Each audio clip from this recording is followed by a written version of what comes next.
বলো, তোমাদের কার কি অসুবিধা আছে বলে না।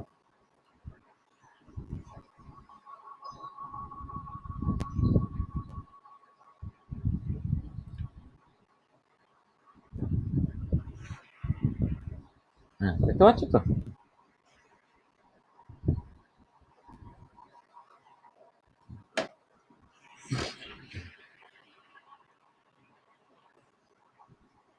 তো বলো, আগের দিন পড়াশোনায় কার কি অসুবিধা আছে বলে না।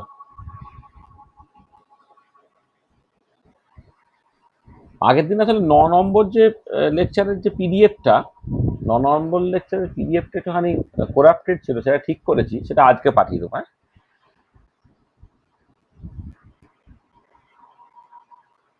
স্যার ওই যে বলেছিলেন যে লং ওয়েভলেন্থ নিলে মাইক্রোস্কোপের রেজলিউশন খারাপ হয়ে যাবে, এটা কেন হবে? হ্যাঁ। আসলে মাইক্রোস্কোপিক রেজলিউশন পাওয়ারের ফর্মুলা হচ্ছে এরকম, বলি তোমাকে। তোমাদের লাইট পড়াবে, দেখবে 11-12 না, লাইটটা মানে 12-এ আছে সম্ভবত, তাই তো? না, 11 আছে, 12-এই আছে মনে হয়। ঠিক আছে।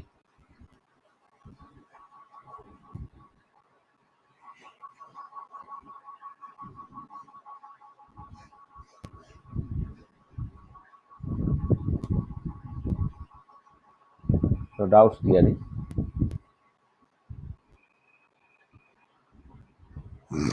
তাই তো।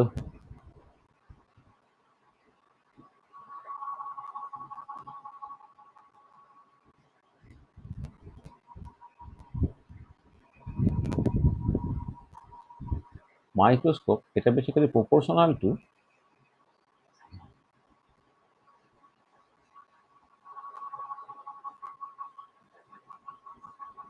সাইন থিটা বাই ল্যামডা হয়। মানে কিরকম দেখো, ধরো একটা মাইক্রোস্কোপে যখন কাজ করে এরকম ব্যাপারটা হয়। ধরো একটা তোমার, এক মিনিট, একটা তোমার লেন্স থাকে,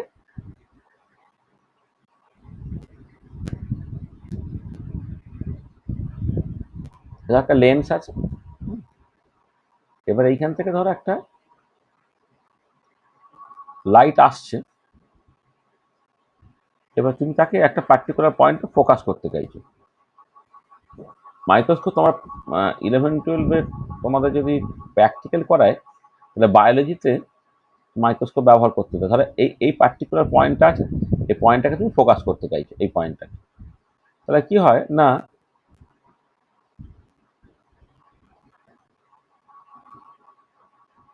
এই এই বিভিন্ন দিক থেকে আলোটা এসে এইখানে ফোকাস করতে হয়। এই হলো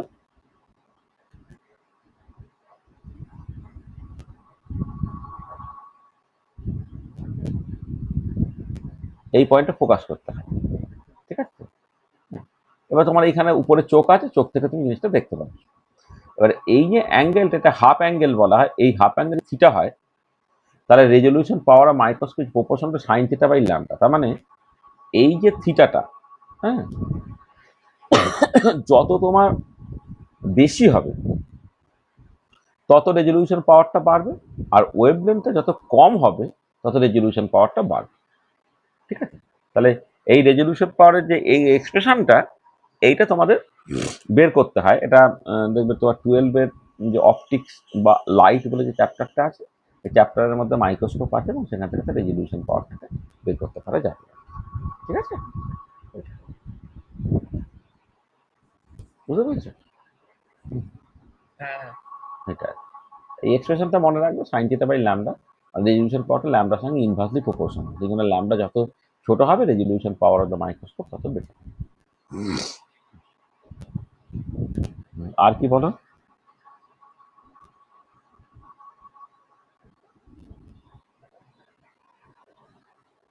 আর কিছু অসুবিধা আছে?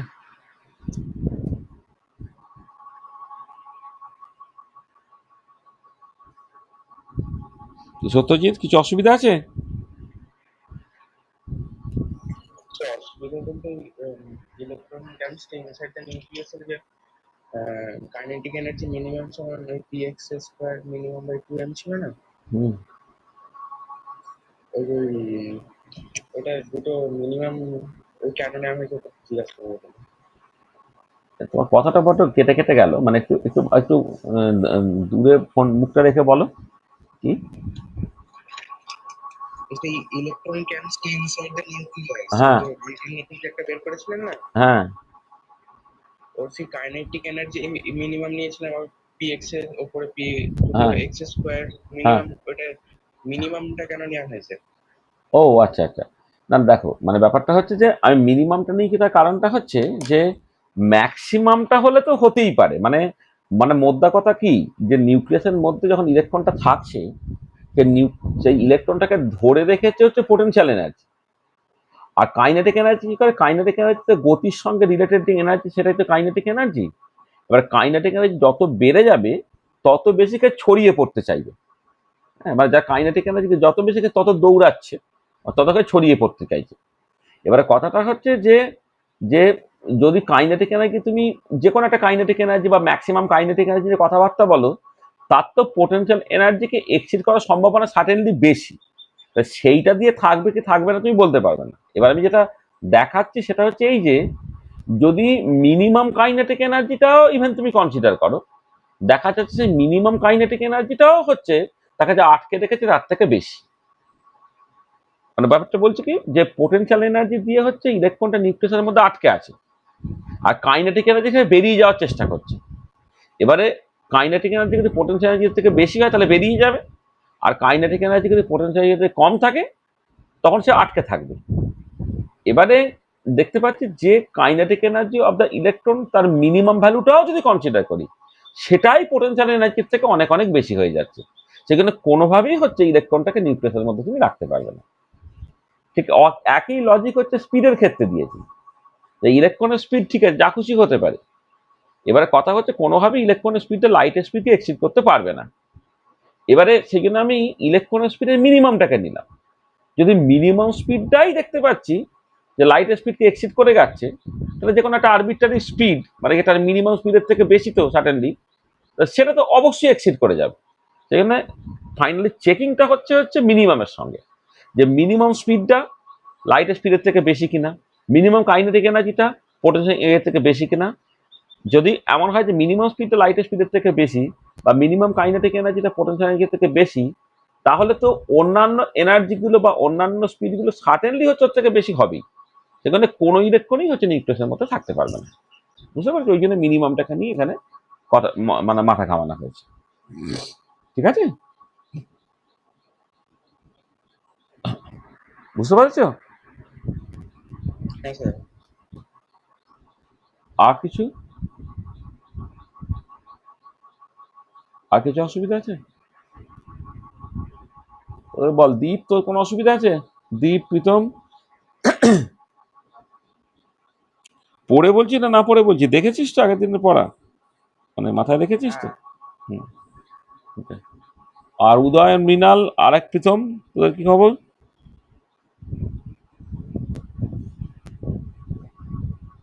উদয়ন,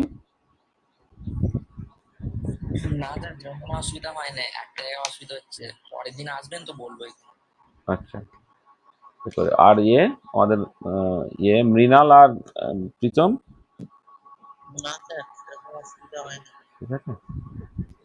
সত কি নিতে কে কে পেলো রে ওখানে? আচ্ছা, শুনতে পাইনি তো, না বলছে নিটে কে কে পেলো নিটে? এইটাই তো কই শুনতে পাইনি তো, কেউ ও আচ্ছা পেয়েছে। আচ্ছা, ও ওইটা শুনতে পাচ্ছি, আমি যে আমার কথা শুনতে পাচ্ছি না ভাবছি। না না হুম। উদয়ন, তোর কোনো খবর আছে জানা?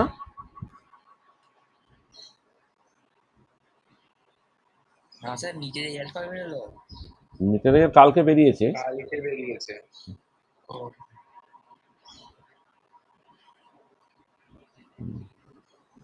আমাদের অর্পণ, জানিস কোনো খবর আছে? না স্যার। জানা নেই। আচ্ছা ঠিক আছে, চল। আচ্ছা, তাহলে আজকে আমরা মানে প্রথমেই যে কাজটাকে করব সেটা হচ্ছে, যেহেতু হাইসেনবার্গ আনসার্টেনটি প্রিন্সিপালটা পড়ানো হয়েছিল, তাহলে হাইসেনবার্গ আনসার্টেনটি প্রিন্সিপালের উপরে বেস করে আমরা প্রথমে কয়টা এমসিকিউ আমরা দেখে নেবো, 11টা এমসিকিউ আমরা প্রথমে দেখে নেবো, দেখে নিই, তারপর ওখান থেকে আমাদের এগোতে হবে। আমরা তো ওয়েব পার্টিকেল ডুয়েলিটি নিয়ে যে এমসিকিউ গুলো হতে পারে সেটা আমরা আগের দিন, মানে কিছু এমসিকিউ আমরা আগের দিন আলোচনা করে নিয়েছি। তো আজকে এই এমসিকিউ গুলো এখানে দেখে নেওয়া যায় প্রথমে। তাহলে চলো, মানে এইটা আমি তোমাকে 1 মিনিট সময় দিয়েছি, এই 5টা এমসিকিউ নিজেরা পড়ে নিজে নিজে উত্তরটা ঠিক করে রাখো, তারপর আমি জিজ্ঞেস করছি।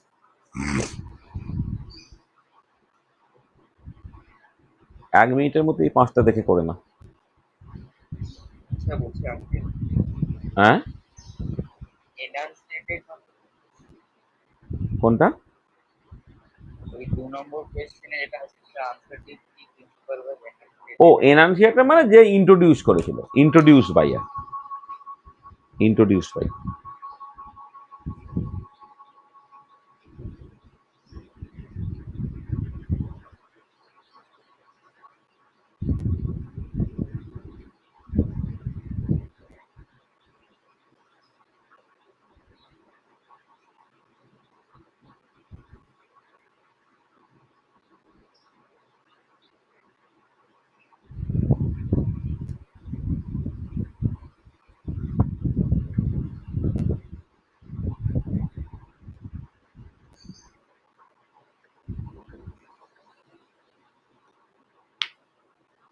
দেখা হয়ে গেলে বলবে।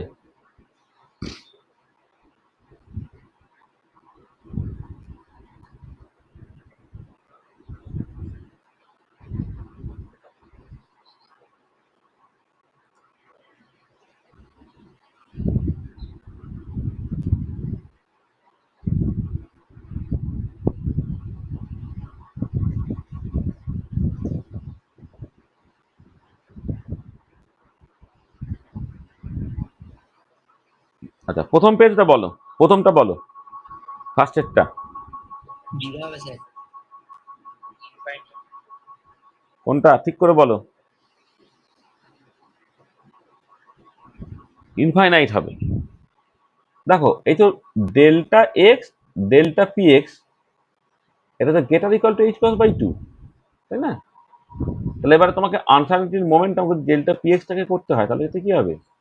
H cross by 2 into delta X. তা ডেল্টা এক্স যদি 0 হয়ে গেছে তাহলে ডেল্টা পি এক্সটা কি আছে? ইনফিনিটি হয়ে যাবে। তাহলে ডেল্টা পি এক্সটা একটু ইনফিনিটি হবে যখন ডেল্টা এক্স ইকুয়াল টু 0। তাহলে আনসার্টিনিটি প্রিন্সিপাল স্যাটিসফাইডই হবে না, ইনফাইনাইট হবে। The uncertainty principle was enunciated by Heisenberg. The position and velocity of a small particle like electron cannot be simultaneously determined. This statement is Heisenberg uncertainty principle. Simultaneous determination of exact position and momentum of an electron is কি হবে? Impossible. Impossible. The uncertainty principle and the concept of wave nature of matter was proposed by dash and dash respectively. Heisenberg and de Broglie respective. ঠিক আছে, তাহলে একদম flat question ছিল। তারপরে এই পেজটা যে 4টে কোশ্চেন হচ্ছে, 1 মিনিট সময় নাও, দেখে নাও, দেখে নিয়ে তারপর বলবে।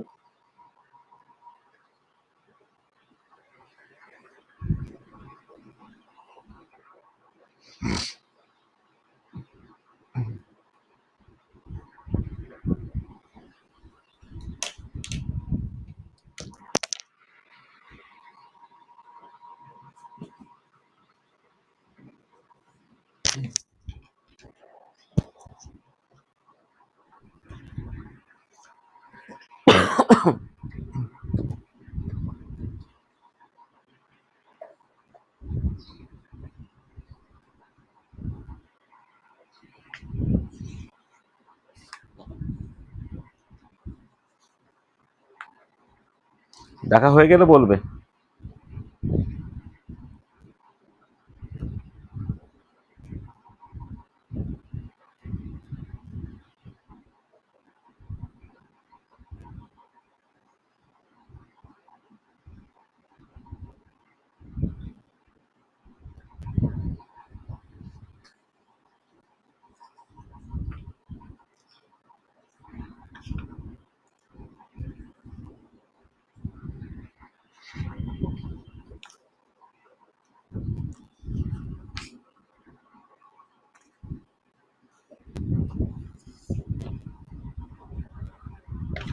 দেখা হয়েছে?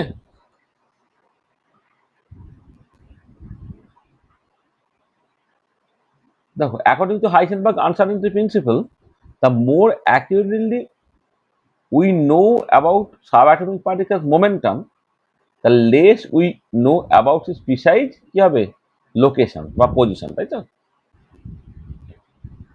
ঠিক আছে? হ্যাঁ A microscope using suitable photons is employed to locate an electron in an atom within a distance of 0.1 angstrom. The uncertainty of its velocity is, এটা করে ফেলো সাথেরটা। এটা স্যার এরটা হবে। এটা করে দেখলে?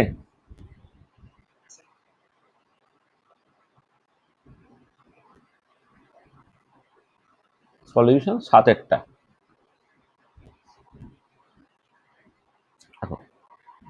ফর্ম হাইসেনবার্গ আনসার্টেনিটি প্রিন্সিপাল কি হচ্ছে? From Heisenberg uncertainty principle delta delta P x greater equal to H cross by two, তাহলে delta x m into delta v x greater equal to h over 4 pi হলো। তার delta v এক্সটা greater equal to h over 4 pi m into delta x. এই relation পর্যন্ত আমি করে রাখলাম। দেখো এবারে কি বলেছে দেখো, the microscope using suitable photons is employed to locate an electron within a distance of 0.1 angstrom, তার মানে আনসার্টেনটি ইন পজিশন যেটা সেটা 0.1 angstrom। তা আনসার্টেনটি ইন ভেলোসিটি তোমাকে বের করতে বলেছে, অর্থাৎ ডেল্টা ভিএক্স তোমাকে বের করতে বলেছে। এগুলো সবসময় না অফ দ্য অর্ডার অফ দিয়ে করতে হয়। তাহলে অফ দ্য অর্ডার অফ কি হবে? এইচটা হচ্ছে 6.626 into 10⁻−34 joule second, 454 into around 3.14 into mass of the electron 9.11 into 10⁻−31 kg, R delta extra কত বললাম? 0.1 অ্যাংস্ট্রম। 0.1 অ্যাংস্ট্রম মানে 0.1 ইন্টু 10⁻−10 মিটার।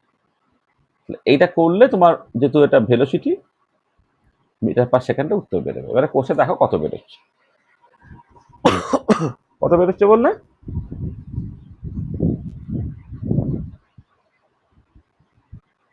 এটা উত্তরটা কত বেরোচ্ছে এটা? এর অপশন হ্যাঁ, মানে এর অপশনটা এটা, এই উত্তরটা বলো তবে তো এর অপশনটা বুঝতে পারে। 5.79 × 6।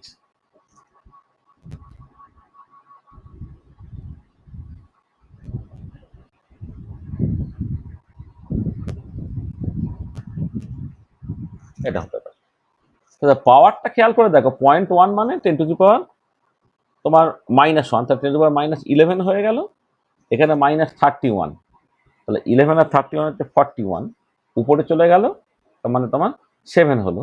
এবার বাকি সংখ্যাগুলো আছে, 6.626কে তোমাকে ভাগ করতে হবে 4.4 ইন্টু 3.14 ইন্টু 9.11, এইরকমই একটা কিছু হবে। দেখো মিলিয়ে দেখে নাও এটাই হয়েছে কিনা। হ্যাঁ স্যার এটাই হয়েছে। ঠিক আছে, তার মানে এর অপশনটা কারেক্ট বলছো। On the basis of uncertainty principle, it can be proved that electrons option B exist inside the nucleus, electrons do not exist inside the nucleus, a neutron exists inside the nucleus, a proton exists inside the nucleus. কোনটা লিখবে? B. এটা B, মানে বিটাই এখানে উত্তর লিখতে হবে MCQ হিসেবে যদি তুমি দেখো। হ্যাঁ, মানে ইলেকট্রন নিউক্লিয়াস মধ্যে এক্সিস্ট করে না, মানে করে না, ইলেকট্রন করে না, কিন্তু নিউট্রন বা প্রোটন করে। মানে করে মানে আমি বলছি করতে কোনো আপত্তি নেই। আনসার্টেনিটি প্রিন্সিপাল যেটা বলবে এটা করতে কোনো আপত্তি নেই। এবারে কি করবে কি করবে না সেটা আলাদা কথা। আমি আগের দিন দেখবে প্রবলেমের মধ্যে শেষে ঢুকিয়ে দিয়েছিলাম প্রোটন বা নিউট্রন নিউক্লিয়াসের মধ্যে থাকতে আপত্তি আছে কি আছে না সে সম্বন্ধে কমেন্ট করতে বলেছিলাম। সেখানে তুমি দেখতে পাবে যে ইলেকট্রনের ক্ষেত্রে যেমন থাকছেই না, ওই যে তার স্পিডটা লাইটের স্পিডকে এক্সিড করে যাচ্ছে, বা মিনিমাম কাইনেটিক এনার্জিটা যে অ্যাভারেজ পোটেনশিয়াল এনার্জি পার নিউক্লিয়ান আর কি, তার তুলনায় যে বেশি হয়ে যাচ্ছে, সেখান থেকে তুমি ইলেকট্রন কোনোভাবে এক্সিস্ট করবে না বলতে পারো। কিন্তু প্রোটন বা নিউট্রনের জন্য যদি একই রকমের ক্যালকুলেশনটাকে করো, তাহলে তুমি দেখবে ওইগুলো ভায়োলেট করলো না। এবারে তারপরে ঠিক করতে হবে অন্যান্য সব পয়েন্ট, অন্যান্য রেসপেক্টে কম্পেয়ার করে যে আদৌ প্রোটন বা নিউট্রন থাকবে কি থাকবে না। এটা তাহলে এখানে উত্তরটা ওই বিটাই জমায় লিখতে হবে। আচ্ছা, which of the following is the best definition of uncertainty principle? We can't know, B হবে। না না দেখে নিই, we can't know for certain when any given radioactive particle will undergo decay. We cannot know both the position and momentum of a particle at the same time. এটা ঠিক আছে, হলো?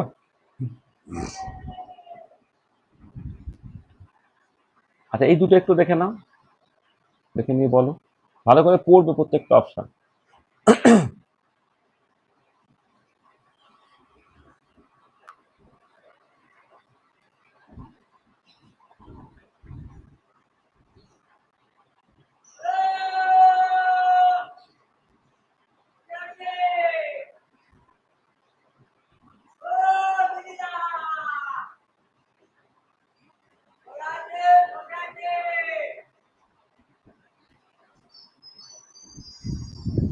বলো।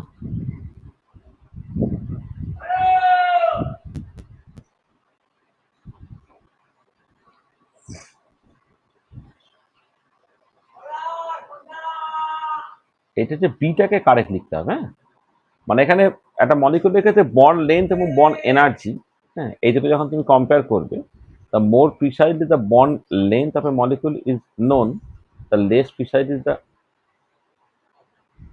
bond energy of a molecule is known, less precisely its bond length can be known.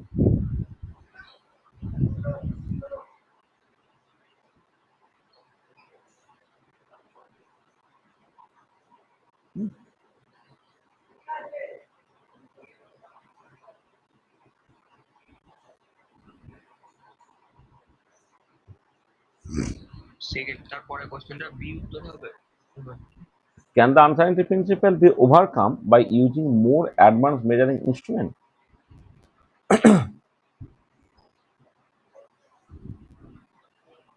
না, মানে আমি তো বলেছিলাম এটা ইন্ট্রিনজিক প্রিন্সিপল, তাহলে নো, এইটা হলো no, the uncertainty principle is a fundamental principle of quantum mechanics that cannot be overcome. ঠিক আছে, এইটা বিটাই কারণ।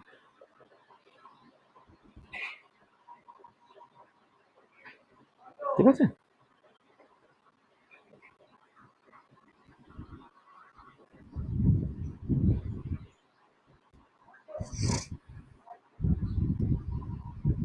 তো দেখো আগের দিন যে আনসার্টেনটি প্রিন্সিপালটা বলেছিলাম তার বেসিসে বেশ কিছু কিছু এমসিকিউ আমরা করলাম। এবারে পরে আমি নিউমেরিক্যাল প্রবলেম যখন করব তখন তো আরো অনেক আছে, সেগুলো করতে হবে। এক মিনিট, এক সেকেন্ড।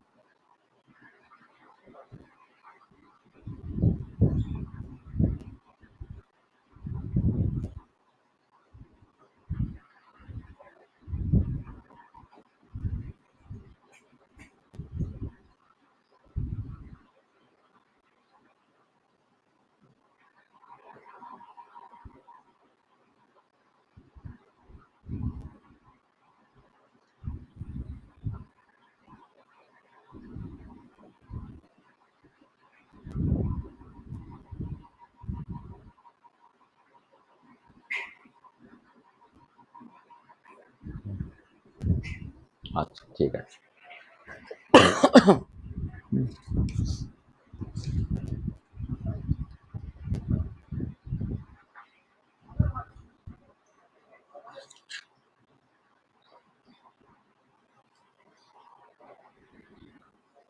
আচ্ছা আচ্ছা, আমরা নেক্সট যে জিনিসগুলো নিয়ে একটু আলোচনা করব সেই জিনিসটা একটু তোমাদের কঠিন লাগতে পারে, হ্যাঁ, মানে আমাদের সিলেবাসে, আমি সিলেবাসটা দেখছিলাম, সিলেবাসে আমাদের কিন্তু নেক্সট দু একটা জিনিস আছে যে জিনিসগুলো অ্যাকচুয়ালি তোমাদের রেসপেক্টে একটু কঠিন, কিন্তু আমি আমার মতো করে একটু বলার চেষ্টা করছি একটুখানি, জাস্ট মানে তোমার আগে পরে না জেনে তোমাকে কিন্তু একটুখানি শিখতে হবে আর কি, কিছু করার নেই। তোমাদের সেগুলো কম্পিটিটিভ এক্সাম বা ইত্যাদির জন্য আছে, বা বোর্ড এক্সামও তোমার সিলেবাসের মধ্যে কিন্তু পরিষ্কারভাবে উল্লেখ করা আছে আর কি। সেটা হচ্ছে কোয়ান্টাম মেকানিক্যাল মডেল যেটাকে বলা হয়, বা wave mechanical model of hydrogen atom বা hydrogen like one electron ion. তাহলে আমরা যেটা আজকে আলোচনা করব সেটা হচ্ছে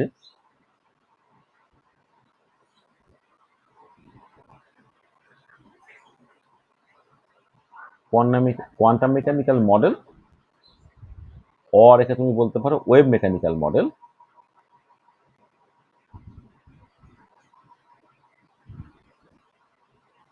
for hydrogen atom or hydrogen like one electron ions.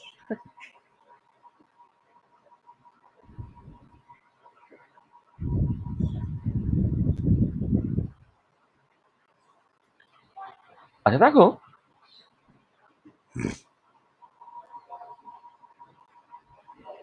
আমরা এই যে কয়েকটা জিনিস পরপর করে পড়লাম, সেই তোমার ধরো ব্ল্যাক বডি রেডিয়েশন পড়েছিলাম, ফটো ইলেকট্রিকে পড়েছিলাম, ওয়েভ পার্টিকেল ডুয়ালিটি পড়লাম, হাইজেনবার্গ আনসার্টেনিটি প্রিন্সিপাল পড়লাম। এই যে জিনিসপত্রগুলো, এই ঘটনাগুলো আমার চোখে আঙুল দিয়ে যে জিনিসটা দেখিয়ে দিল, মানে মূলত ধরো এর আগে black body radiation, photo electric effect বা বোর থিওরি, হ্যাঁ, এই জিনিসগুলো আমাকে চোখে আঙুল দিয়ে দেখিয়ে দিচ্ছে যে অনেক কিছু আছে যেগুলো সবকিছু ক্লাসিক্যাল মেকানিক্স থেকে ব্যাখ্যা করা সম্ভব নয়। আচ্ছা, এবারে এই যে ক্লাসিক্যাল মেকানিক্স দিয়ে সবকিছু ব্যাখ্যা করা সম্ভব হচ্ছে না, এবং মাইক্রোস্কোপিক বা সাবঅ্যাটমিক পার্টিকেল, তার নিশ্চয়ই অন্য রকমের কিছু বিহেভিয়ার আছে। মানে ধরো, এর আগে তো কখনো আমাকে ভাবতে হয়নি ক্লাসিক্যাল ফিজিক্সে যে একটা পার্টিকেলের ওয়েভ নেচার আছে বা ওয়েভের পার্টিকেল নেচার আছে, কিন্তু দেখো আস্তে আস্তে সেগুলো ভাবতে হলো।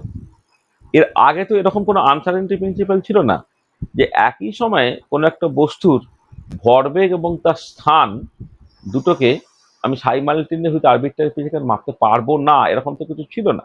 তো দেখা যাচ্ছে আপ টু 1925 সাল পর্যন্ত এরকম বেশ কিছু কিছু ঘটনা মানে এলো, যেটা সকল ক্লাসিক্যাল ফিজিক্সে ছিল না। এবারে আমি যখন হাইড্রোজেন অ্যাটম বা hydrogen like one electron system consider করছি, যেখানে একটা ইলেকট্রন আছে এবং সেই যে ইলেকট্রনের মুভমেন্টটা, সেটাও কিন্তু পুরোটা ক্লাসিক্যাল ফিজিক্স দিয়ে গাইডেড হচ্ছে না। তার জন্য আমাকে নতুন এক রকমের ফিজিক্স বা নতুন এক রকমের মেকানিক্স ইন্ট্রোডিউস করবে, যেটাই হচ্ছে তোমার কোয়ান্টাম মেকানিক্স। ঠিক আছে? তাহলে আমাদের যেটা করতে হবে সেটা কোয়ান্টাম মেকানিক্যাল মডেল আর wave mechanical model for hydrogen atom আর hydrogen like one electron ion. আচ্ছা, এবার এখানে তোমার এই কোয়ান্টাম মেকানিক্সটা basically based on a particular equation called the Schrodinger equation. তাহলে প্রথমে যে কথাটা আমি বলি, দেখো এইগুলো কিন্তু একটা অ্যাডভান্স টপিক। এবার শ্রোডিঞ্জার ইকুয়েশন সেটা কোথা থেকে এলো ইত্যাদিগুলোকে করতে গেলে তোমাকে আরেকটু বড় হতে হবে। হ্যাঁ, তোমাদের 11-12 কিন্তু ওই শ্রোডিঞ্জার ইকুয়েশন কোথা থেকে এলো, কি দ্বারা হ্যানা টানা, এইসব নিয়ে আলোচনা হয় না, কিন্তু আমাদের এসেন্সিয়ালি যে জিনিসগুলো দরকার আমরা সেটা বলবো। সেটা হচ্ছে যে প্রথম যে জিনিসটা দরকার সেটা হচ্ছে যে microscopic particles, particularly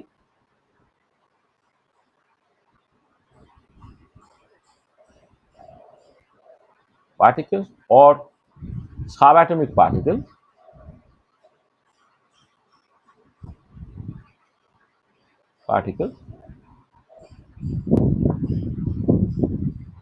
do not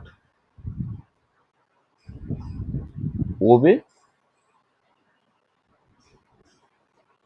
classical mechanics. Classical mechanics obey করে। ওয়ে আউট কি, উপায়টা কি? ওয়ে আউট হচ্ছে we have to use quantum mechanics. আমাদের কোয়ান্টাম মেকানিক্স ব্যবহার করতে হবে, ইউজ কোয়ান্টাম মেকানিক্স। আচ্ছা, এবারে যখন আমি ক্লাসিক্যাল মেকানিক্স বলি, ক্লাসিক্যাল মেকানিক্সটা বেসিক্যালি বলে নিউটনিয়ান মেকানিক্স, এটা নিউটন লজ অফ মোশন দিয়ে গাইডেড হয়। আর কোয়ান্টাম মেকানিক্সটা সেটা গাইডেড একটা অন্য রকমের ইকুয়েশন দিয়ে, সেটা Schrodinger equation. Quantum mechanics is guided by classical mechanics, নিউটনীয় মেকানিক্স আর কি, নিউটন লজ অফ মোশন সেটা দিয়ে গাইডেড হয়। আর কোয়ান্টাম মেকানিক্স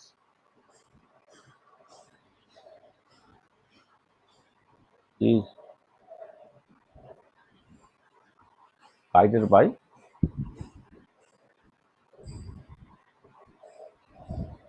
শ্রোডিঞ্জার ইকুয়েশন।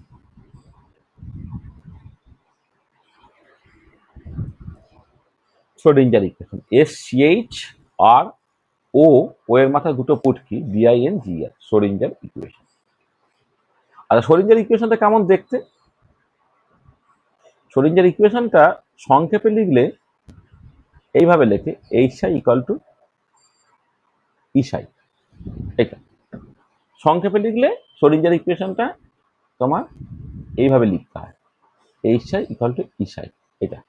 এটাকে অনেক সময় বলা হয়, মানে শুধু শ্রোডিঞ্জার ইকুয়েশনও বলে, অথবা টাইম ইন্ডিপেন্ডেন্ট শ্রোডিঞ্জার ইকুয়েশন বলে। Time independent Schrodinger equation. তোমার টাইম ডিপেন্ডেন্ট শ্রোডিঞ্জার ইকুয়েশন একটা অন্য আছে, সেটা আমাদের এখন লাগবে না বলে বলছি না। এটা হচ্ছে টাইম ইন্ডিপেন্ডেন্ট শ্রোডিঞ্জার ইকুয়েশন। আর টাইম ইন্ডিপেন্ডেন্ট কারণ এই ইকুয়েশনে কোথাও কোনো টাইম নেই। আচ্ছা, এইখানে দেখো, এই যে এই এইচ এর মাথাটা ক্যাপ দিয়ে দেওয়া হয়েছে, এইটা, এটার একটা নাম আছে, একে বলা হয় হ্যামিল্টনিয়ান অপারেটর।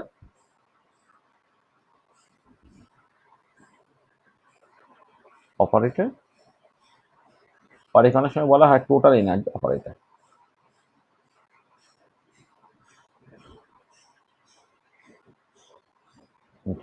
হ্যামিল্টনিয়ান অপারেটর বা টোটাল এনার্জি অপারেটর। আচ্ছা, সেই হ্যামিল্টনিয়ান অপারেটর কেমন দেখতে? এটা হচ্ছে minus h cross square by twice m d two by d x square. এইটা হচ্ছে কখন না, in one dimension and in Cartesian coordinate system.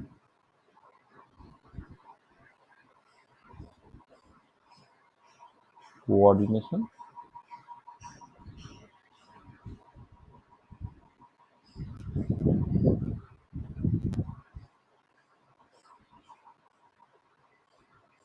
তোমার পোলার কোঅর্ডিনেট সিস্টেম হয়, মানে মূলত যে দুটো কোঅর্ডিনেট সিস্টেম খুব পপুলার, একটা হলো পোলার কোঅর্ডিনেট সিস্টেম, একটা হলো কার্টেসিয়ান কোঅর্ডিনেট সিস্টেম। মানে তোমরা যে জিওমেট্রিটা পড়েছো সেটা মূলত কার্টেসিয়ান কোঅর্ডিনেট সিস্টেম।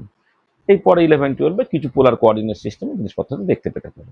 তো হ্যামিল্টনিয়ান অপারেটর এরকম দেখতে, minus h cross square by twice m d two by d x square. ও তার সঙ্গে একটা লেখা হলো না, এটা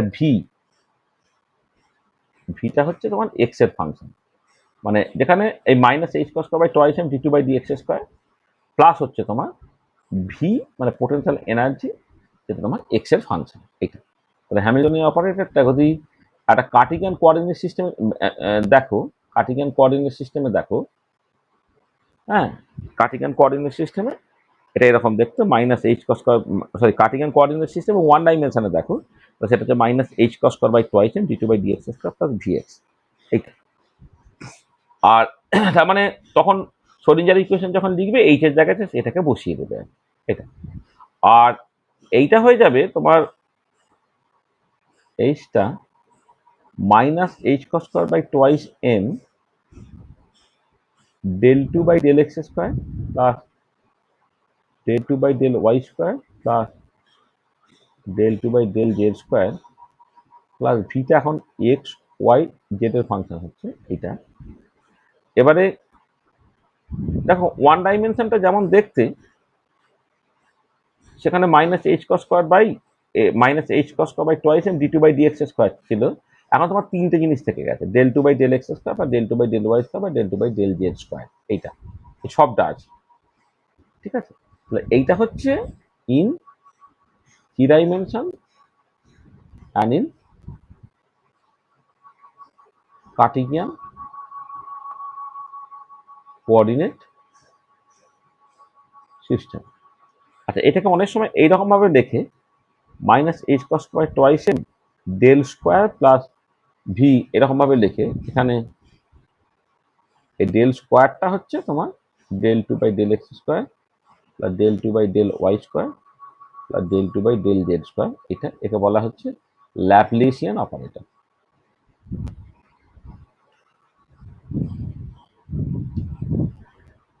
তাহলে দেখো, এটা একটু মনে রাখতে হবে যে শ্রোডিঞ্জার ইকুয়েশন থেকে এইচ ইকুয়াল টু ইসাই এরকম ভাবে লেখা যায়।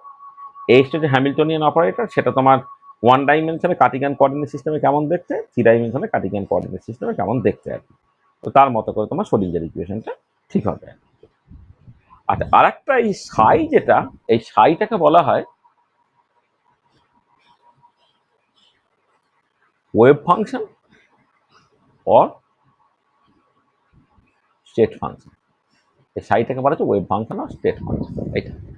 এবং এটা ইম্পর্টেন্ট, এই ওয়েভ ফাংশন থেকে ওই সিস্টেমের সবকিছু বের করতে পারা যায়। মানে ওয়েভ ফাংশনটা কোন একটা সিস্টেমের ক্ষেত্রে একটা দারুণ জিনিস, যে ওই সিস্টেমে কিন্তু ওয়েভ ফাংশন জানো, তাহলে ওই সিস্টেমের বাকি সবকিছু ওয়েভ ফাংশন থেকে বের করে নিতে পারা যায়। তাহলে every information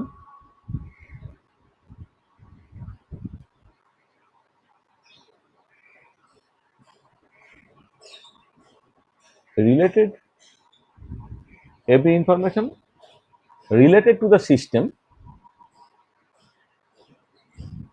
can be obtained from the web,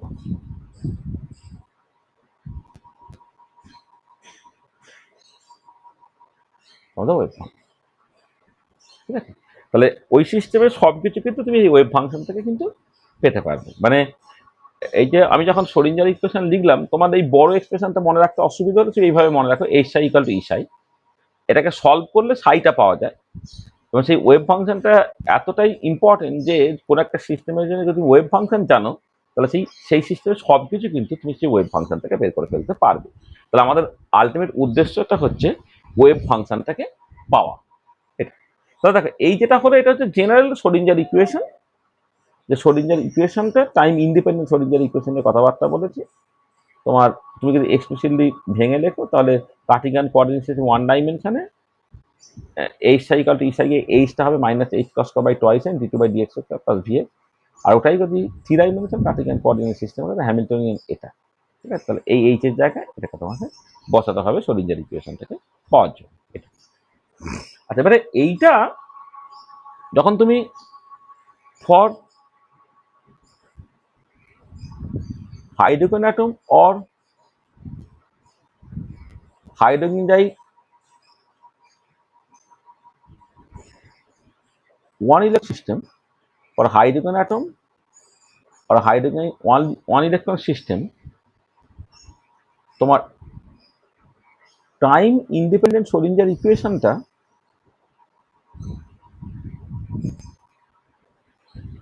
এইটাকে তুমি ইন পোলার কোঅর্ডিনেট সিস্টেমে করবে।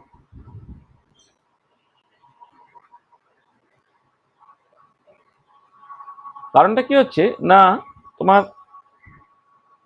দেখো তখন হাইড্রোজেন বা hydrogen like one electron ion নিয়ে তুমি কথাবার্তা বলছো, হাইড্রোজেন বা হাইড্রোজেন লাইক ওয়ান ইলেকট্রন, মানে আয়ন মানে বেসিক্যালি এখানে hydrogen like one electron system, মানে এখানে বেসিক্যালি আয়ন চাই, ঠিক আছে?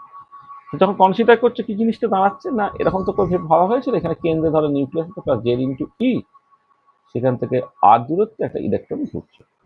তার মানে বেসিক্যালি দেখো এই আরটা হচ্ছে ভ্যারিয়েবল। তাহলে আর যখন ভ্যারিয়েবল এবং তার সঙ্গে সঙ্গে তুমি যদি অ্যাঙ্গেল কনসিডার করো, এই অ্যাঙ্গেল যদি থিটা হয়, থিটাটা তোমার ভ্যারি করছে। তাহলে দেখো আর এবং থিটা যদি ভ্যারি করে, তাহলে সবসময় সেটা মানে একটা পয়েন্ট থেকে আরেকটা পয়েন্টের ডিস্টেন্স আর, এবং তার সঙ্গে সঙ্গে হচ্ছে একটা যে রোটেট করছে তার মতো করে একটা অ্যাঙ্গেল আর কি। এই দুটো হচ্ছে পোলার কোঅর্ডিনেট সিস্টেমের মূল ব্যাপার। তাহলে পোলার কোঅর্ডিনেট এটা এটা অবশ্যই সার্টেনলি আমি মানে টু ডাইমেনশনে কনসিডার করলাম, সার্কেল কনসিডার করলাম আর কি। যেটা কথা সেটা হচ্ছে যে কার্টিজিয়ান কোঅর্ডিনেট সিস্টেমে হাইড্রোজেন অ্যাটম বা hydrogen like one electron ions, এইগুলোকে ট্রিট করা বা সলভ করা হচ্ছে খুব ডিফিকাল্ট। সেই জন্য লোকে যেটা করবে সেটা হচ্ছে যে তোমার পোলার কোঅর্ডিনেট সিস্টেমের প্রবলেমটাকে সলভ করবে। তাহলে আমি একটা বেশ কঠিন ইকুয়েশন লিখছি, এই ইকুয়েশনটা তোমাদের মনে রাখার দরকার নেই, কিন্তু কমপ্লিটনেসের জন্য লিখে রাখা দরকার। Minus h cross square by twice mu one by r square, এটা হলো। এবারে হচ্ছে কি তোমার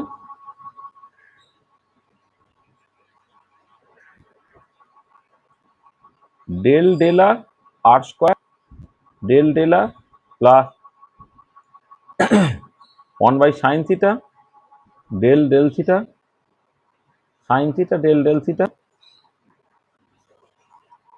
প্লাস হচ্ছে one by sine square theta del two by del phi square, এটা হলো minus z square by four pi epsilon zero r, এইটা into psi r theta phi equal to e Sai r theta phi. মানে ব্যাপারটা দেখো, এই যে as if যেন এইখান থেকে এই পর্যন্ত এই যে পুরো জিনিসটা সেটা হচ্ছে মানে হ্যামিল্টনিয়ান অপারেটর।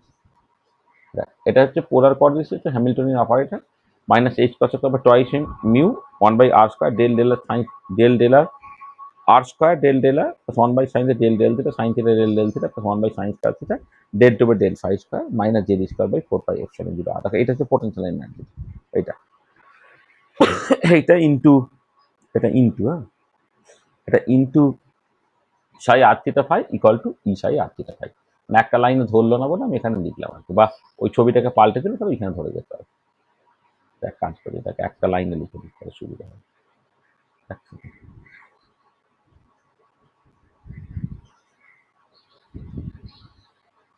এটা into psi r theta phi, কারণ এখানে ওয়েভ ফাংশনটা আর থিটা ফাই এর উপর ডিপেন্ড করে, equal to e Sai r theta phi. তাহলে এই যে ইকুয়েশনটা লিখলাম এটা হচ্ছে মানে এই পুরোটাকে তুমি এইচ ভাবো, তাহলে H psi equal to e psi. এইটা হচ্ছে time independent Schrodinger equation for hydrogen atom বা hydrogen like 1 electron ions.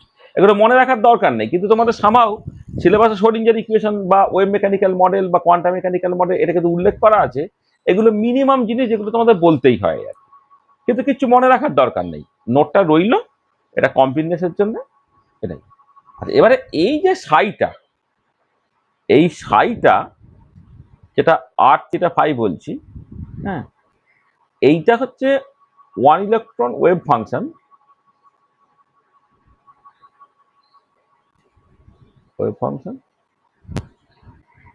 For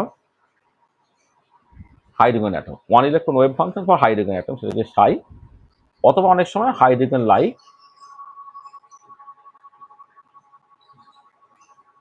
1 electron ions. এইটা কি বলা হয়, this is call the orbital. এইটা কি বলা হয় অরবিটাল, বাংলায় যাকে বলে কক্ষক। তাহলে ম্যাথামেটিক্যালি অরবিটাল বা কক্ষকটা কি? কক্ষকটা হচ্ছে তোমার 1 electron wave function for hydrogen atom বা হাইড্রোজেন লাইক 1 ইলেকট্রন আয়নস। মানে আমি এই যে সোলিঞ্জার ইকুয়েশনটা লিখেছি, এটাকে time independent Schrodinger equation for hydrogen atom, যখন তুমি লিখছো এটাকে সলভ করলে তুমি সেই ওয়েভ ফাংশনটা পাবে। তাহলে সেটাই হচ্ছে 1 electron wave function for hydrogen atom আর হাইড্রোজেন লাইক 1 ইলেকট্রন আয়নস হচ্ছে সাই। এবং একে বলা হচ্ছে তোমার এই সাইটাকে বলা হচ্ছে অরবিটাল। তাহলে অরবিটাল এইটা কিন্তু আমাদের খুব ইম্পর্টেন্ট একটা ব্যাপার। এর আগে আমরা অরবিট নিয়ে কথাবার্তা বলেছিলাম, যে অরবিটটা ছিল 2 ডাইমেনশনাল, যেটা বোর থিওরিতে বা সমারফিল্ড থিওরিতে সার্কুলার বা ইলিপ্টিক্যাল অরবিট যেটা আমি পেয়েছি, সেটা সবই কিন্তু প্লেনে, ঠিক আছে, 2 ডাইমেনশনাল পিকচার। তো অরবিটাল হচ্ছে বেসিক্যালি 3 ডাইমেনশনাল পিকচার। তো অরবিটালটা তুমি কিভাবে ডিফাইন করবে? তাহলে অরবিটাল দেখো, যারা একটু স্মার্টার লোক, মানে যারা গ্র্যাজুয়েশন বা মাস্টার ডিগ্রি করে, তারা অরবিটাল বলে এইভাবে ডিফাইন করবে, this is the 1 electron wave function for hydrogen atom or hydrogen like 1 electron ions. So this is the 1 electron wave function for hydrogen atom or hydrogen like 1 electron ions. এইটা হচ্ছে একটা smarter definition of orbital, ঠিক আছে। তোমাদের লেভেলে এই জিনিসটা বুঝতে বেশ অসুবিধা হয়, কারণ দেখো আমি কমপ্লিটনেসের জন্য সোলিঞ্জার ইকুয়েশনের কথা বললাম, এবং সোলিঞ্জার ইকুয়েশন সলভ করলে যে সাইটা পাওয়া যায় তাকে ওয়েভ ফাংশন বলে, সেসব বললাম। হ্যাঁ, তারপর তুমি মোটামুটি একটুখানি আইডেন্টিফাই করতে পারলে যে 1 ইলেকট্রন ওয়েভ ফাংশন বলতে আমি কি বুঝছি, ওর হাইড্রোজেন অ্যাটম আর হাইড্রোজেন লাইক 1 ইলেকট্রন আয়নস, এবং সেগুলিকে বলা হচ্ছে অরবিটাল। এটা আচ্ছা, এবার এই অল্টারনেটিভ যে ডেফিনেশনটা, সেইটা কিন্তু তোমার অ্যাকচুয়ালি কাজে। অল্টারনেটিভলি কি জিনিসটা? আচ্ছা, এই অল্টারনেটিভ জিনিসটা হচ্ছে এরকম যে দেখো, আমরা যখন ডিবার্গলিজ ওয়েভ পার্টিকেল ডুয়ালিটি বলেছি, হাইজেনবার্গ আনসার্টেনিটি এসব বলেছি, সেখানে আমরা পরিষ্কার বলে দিচ্ছি কি না, ইলেকট্রনের সঙ্গে অ্যাসোসিয়েটেড একটা ওয়েভ নেচার আছে। ওয়েভ পার্টিকেল ডুয়ালিটিতে এই কথাটা বলা হয় যে তোমার ইলেকট্রনের সঙ্গে অ্যাসোসিয়েটেড একটা ওয়েভ আছে। এবারে যখনই ওয়েভ আছে, সে ওয়েভের করসপন্ডিং ইকুয়েশনটা ওয়েভ ইকুয়েশন বা সোলিঞ্জার ইকুয়েশন। তাহলে এইটা তোমার এই যে নিউক্লিয়াসকে কেন্দ্র করে কত করে নির্দিষ্ট ব্যাখ্যাতের বৃত্তাকার কক্ষপথে ইলেকট্রনটা ঘুরছে, সেই পিকচারটা তো রইল না। কারণ এখন ইলেকট্রন পার্টিকেলই না, ইলেকট্রন ওয়েভ নেচার আছে। তাহলে আমাকে যেটা করতে হবে সবটা হচ্ছে প্রবাবিলিটি নিয়ে কথাবার্তা বলতে হবে। তাহলে প্রবাবিলিটি নিয়ে যখন কথাবার্তা বলবো, দেখো যদি এমন হয় যে তুমি এইভাবে ভাবো যে তোমার কাছে একটা তোমাকে ক্যাপসুল খেতে বলেছে, এবারে তুমি বড়, তুমি ক্যাপসুলটা মুখে দিয়ে জল দিয়ে ঘেঁটে নিলে। এবারে যে বাচ্চা ছেলে সে কি করে, সে তো আর তখন ট্যাবলেট ঘিরতে পারে না, তাকে কি করে, এটার লিকুইড ওষুধ দেয়। আর আগের দিকে কোয়ার ডাক্তার যেটা করতো, লিকুইড ওষুধ পাওয়া যেত না বলে যে বড়দের জন্য যে বড়ি বা ক্যাপসুলগুলো দিচ্ছে সেইটাকে মিশিয়ে একটা বানিয়ে দিত, মিক্সার টাইপের বানিয়ে দিত, সেই মিক্সারটা খেতে বলতো। ঠিক আছে, তার মানে কি একটা একটা ওষুধ যেটা একটা পার্টিকেলের মধ্যে ছিল, যে ওষুধের গুণটা, সেটা তোমার 1 কাপ জলের মধ্যে পুরো মিশিয়ে দেওয়া হলো, তোমার তার গুণটা পুরো জলের মধ্যে ছড়িয়ে পড়লো। পুরো জলের মধ্যে মানে 1 কাপ জলের মধ্যে পুরো ছড়িয়ে পড়লো। তাহলে এবারে সেইখান থেকে তুমি 1 চামচ জল খাও, তা তোমাকে সম্ভাবনার কথা বলতে হবে যে ওই যে পুরো একটা ক্যাপসুল যেটা ওই জলের মধ্যে আছে, তাহলে সেইখান থেকে তোমার ওই 1 চামচ জলের মধ্যে কতখানি ক্যাপসুল থাকার সম্ভাবনা। যখনই ওরকম পার্টিকেল থাকবে না, ওয়েভ হয়ে যাবে, ঢেউয়ের মতো হয়ে যাবে, তখন কিন্তু তোমাকে এইরকম করে ব্যাপারটাকে ভাবতে হবে। তখন অরবিটাল কি বলা হচ্ছে না, অরবিটালকে বলা হচ্ছে দিস ইজ দ্য অরবিটাল আছে, this is the three-dimensional region around the nucleus, region around the nucleus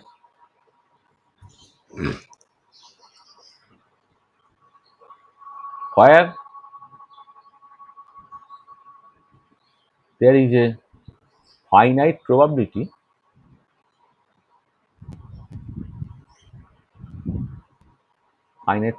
of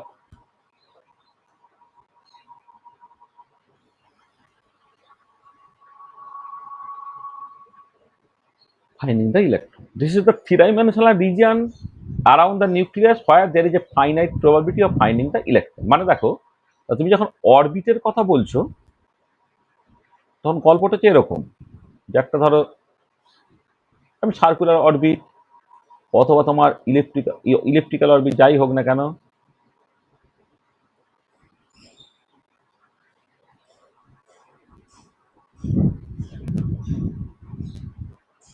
এখানে তোমার নিউক্লিয়াস, এখানে নিউক্লিয়াস, এইটা তাহলে এখানে এটা হচ্ছে 2D পিকচার।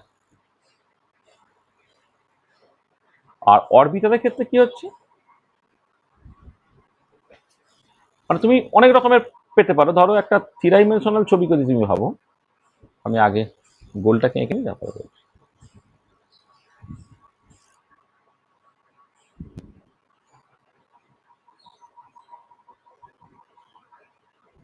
এটা এক্স ডিরেকশন, এটা ওয়াই ডিরেকশন, এটা জেড ডিরেকশন, বা থ্রি ডাইমেনশনে এক্স ওয়াই জেড ডিরেকশন।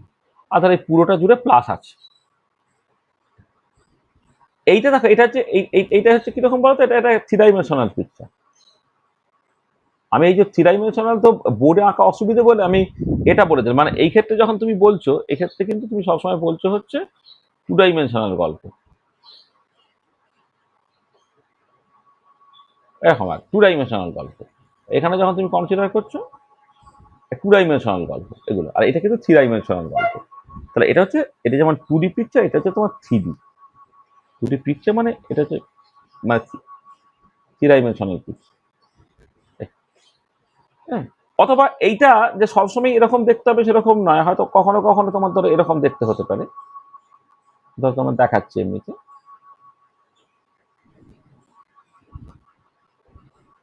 এই এক্স ডিরেকশন, এই ওয়াই ডিরেকশন, এটা জেড ডিরেকশন হবে।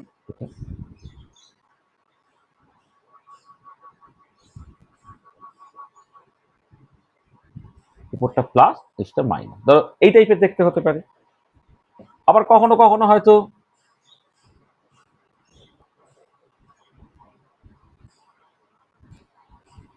X direction, y direction, z direction,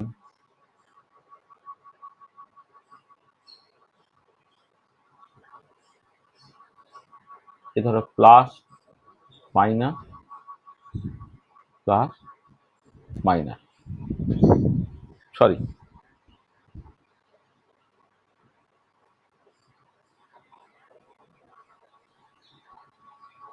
যে কোনো একটা ধরো এখানে প্লাস হলে তার উল্টো দিকটা প্লাস, মাইনাস হলে তার উল্টো দিকটা মাইনাস। তো আমি এরকম করে একটা ছবি জাস্ট তোমায় দেখালাম আর এটা। তাহলে দেখ এই যে ছবিগুলো, এই ছবিগুলো কিন্তু সবই কিন্তু থ্রি ডাইমেনশনাল ছবি। মানে এবারে আমি মানে অনেক সময় বইয়ে শেড দিয়ে করা থাকে, আমি যেহেতু শেড সবসময় দিয়ে উঠতে পারবো না, আমি ব্যাকগ্রাউন্ডটা করে ফেললাম এক্স ওয়াই জেড, সরি এটা দিকে লেখা হবে না, মুছে দিতে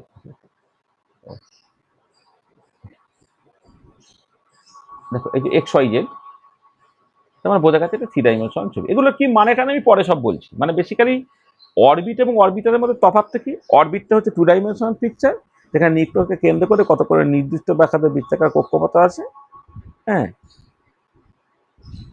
এটা আছে, সেখানেই তোমার ইলেকট্রনটা ঘুরছে, বা এখানে এখানে শুধু ইলেকট্রনটা ঘুরছে। কিন্তু তার বদলে যখন তুমি অরবিটালের কথা ভাবো, ইলেকট্রনটা নিউক্লিয়াসকে কেন্দ্র করে একটা রিজিয়নের মধ্যে আছে, থ্রি ডাইমেনশনাল রিজিয়নের মধ্যে আছে। সেটা এরকম শেপের হতে পারে, এরকম শেপের হতে পারে, এরকম শেপের হতে পারে, হ্যাঁ এটা। তার মানে যে there is a, this is the three dimensional region around the nucleus. নিউক্লিয়াসকে কেন্দ্র একটা থ্রি ডাইমেনশনাল রিজিয়ন, নিউক্লিয়াসকে কেন্দ্র করে একটা থ্রি ডাইমেনশনাল রিজিয়ন, নিউক্লিয়াসকে কেন্দ্র করে একটা থ্রি ডাইমেনশনাল রিজিয়ন, হয় there is a finite probability of finding the electron. দেখো মানে ইলেকট্রনটাকে যত তুমি দূরে যাবে পাওয়ার সম্ভাবনা আস্তে আস্তে কমবে। তাহলে এবারে অ্যারাউন্ড ধরো 99% প্রবাবিলিটি পাওয়া যাবে যে রিজিয়নের মধ্যে, সেটাই তোমার শেপ অফ দ্য অরবিটাল হয়ে যাবে। ঠিক আছে, তাহলে অরবিটাল জিনিসটা কি হলো না, this is the three dimensional region around the nucleus where there is a finite probability of finding the electron. ঠিক আছে, বোঝা গেছে এটা? অরবিটালের এই কি অরবিটালে থিওরিটা, অরবিটালের থিওরিটা মানে বলো একবার। মানে এই যে মানে ভাষায় কিভাবে বলা হয় অরবিটালটাকে, এই মাত্র বললেন যেটা। এই তো this is the three dimensional region around the nucleus where there is a finite probability of finding the electron. মানে তোমার নিউক্লিয়াসকে কেন্দ্র করে একটা ত্রিমাত্রিক দেশে একটা জায়গা, যে জায়গাতে ইলেকট্রনকে পাওয়ার একটা নির্দিষ্ট সম্ভাবনা আছে। এবার আমি বললাম যে নিউক্লিয়াস থেকে তুমি যত দূরে দূরে দূরে সরে যাবে, ইলেকট্রনকে পাওয়ার সম্ভাবনা তত ক্ষীণ হতে থাকবে। এখানে নিউক্লিয়াসকে কেন্দ্র করে একটা মোটামুটি একটা রিজিয়ন, যার মধ্যে ধরো অ্যারাউন্ড 99% ইলেকট্রনকে পাওয়ার সম্ভাবনা থাকবে, সেটাই হচ্ছে তোমার অরবিটাল। ঠিক আছে, এবং এটা একটা থ্রি ডাইমেনশনাল পিকচার হলো। তাহলে অরবিট হচ্ছে টু ডাইমেনশনাল, অরবিট হচ্ছে থ্রি ডাইমেনশনাল। আমি যখন বোর থিওরি করি বা সমারফেল্ড থিওরি করি, সেখানে সবটা ছিল টু ডাইমেনশনাল পিকচার, কিন্তু ওয়েভ মেকানিক্যাল মডেলে এটা হয়ে গেল তোমার থ্রি ডাইমেনশনাল। ঠিক আছে, আচ্ছা এবারে এই যখনই তুমি অরবিটালের কথা বললে, তখনই না এই যে অরবিটালটা, দেখো যখন তুমি খেয়াল করো, এই যে যখন তোমার সার্কুলার অরবিট ছিল,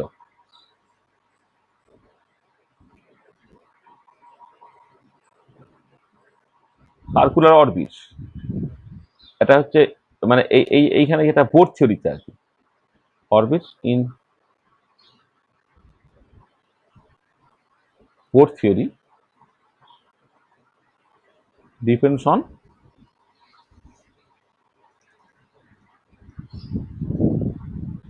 principal quantum number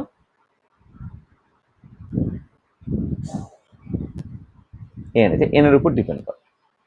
যখন তোমার ইলিপ্টিক্যাল অরবিট এলো, অরবিট এটা তুমি সমারফিল্ড থিওরিতে পেয়েছো, ডিপেন্ডস অন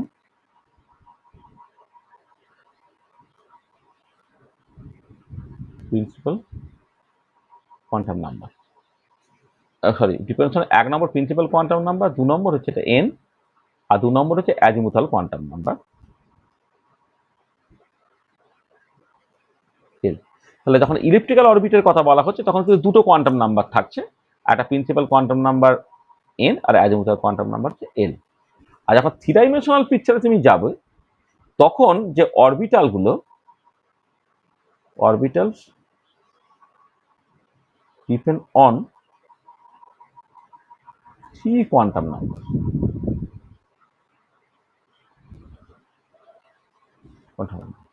এক নম্বর হচ্ছে প্রিন্সিপাল কোয়ান্টাম নাম্বার, যেটা হচ্ছে n, 2 নম্বর অ্যাজিমুথাল কোয়ান্টাম নাম্বার,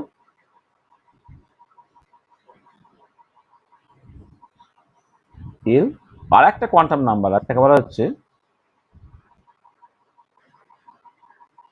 ম্যাগনেটিক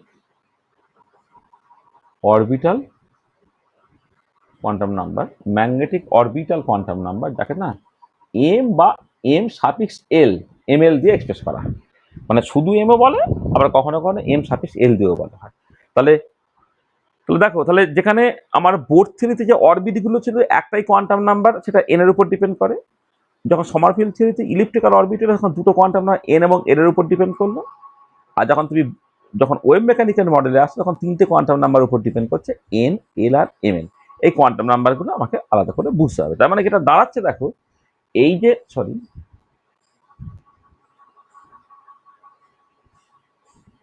হ্যাঁ,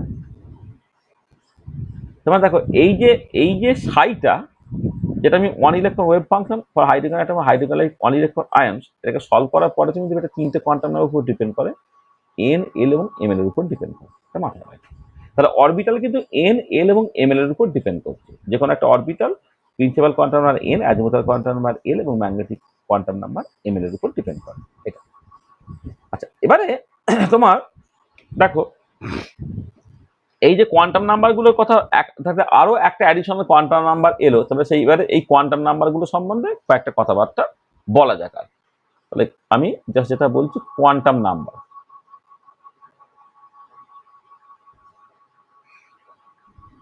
principal quantum number, azimuthal quantum number আগে তুমি শুনেছো, এবং তার যে ইউটিলিটি একটু একটু তোমার জানা হয়েছে। এবারে আমি তোমার যে তিনটে কোয়ান্টাম নাম্বার আছে, সেই তিনটে কোয়ান্টাম নাম্বার তাদের ফিজিক্যাল সিগনিফিকেন্স গুলো একটুখানি এই কনটেক্সটে বলে, যেটা তোমাদের সিলেবাসে আছে আর কি। ঠিক আছে, তাহলে প্রথম যে কোয়ান্টাম নাম্বারটা, যেটা হচ্ছে প্রিন্সিপাল কোয়ান্টাম নাম্বার, সেটা কার কার উপরে নির্ভর করে একটুখানি ভালো করে বোঝার চেষ্টা করো। প্রিন্সিপাল কোয়ান্টাম নাম্বার, এটাকে এন দিয়ে এক্সপ্রেস করা হয়।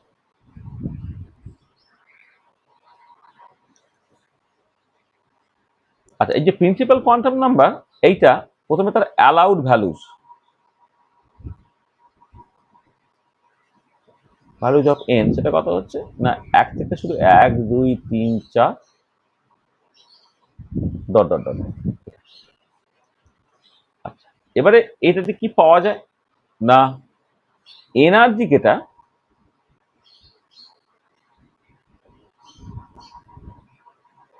Depends on the principal quantum number N. আমরা যখন বোর্ড থিওরিতে এনার্জির এক্সপ্রেশন বের করেছিলাম, সেখানে সেটা এন এর উপর ডিপেন্ড করছিল। আচ্ছা, radius of the orbit depends on an. এই যে রেডিয়াস অফ দ্য অরবিট, হ্যাঁ, অরবিট মানে সাডেনলি আমি বোর্ড থিওরিতে যখন তোমার এর কথা বলছি, টু ডাইমেনশনাল পিকচার করার কথা বলছি আর কি, তার যে রেডিয়াসটা, সেটা হচ্ছে সাডেনলি এন এর উপর ডিপেন্ড করে। স্পিড যেটা,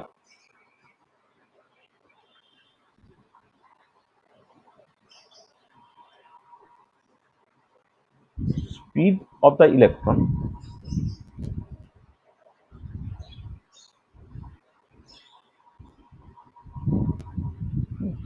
speed of the electron depends on n।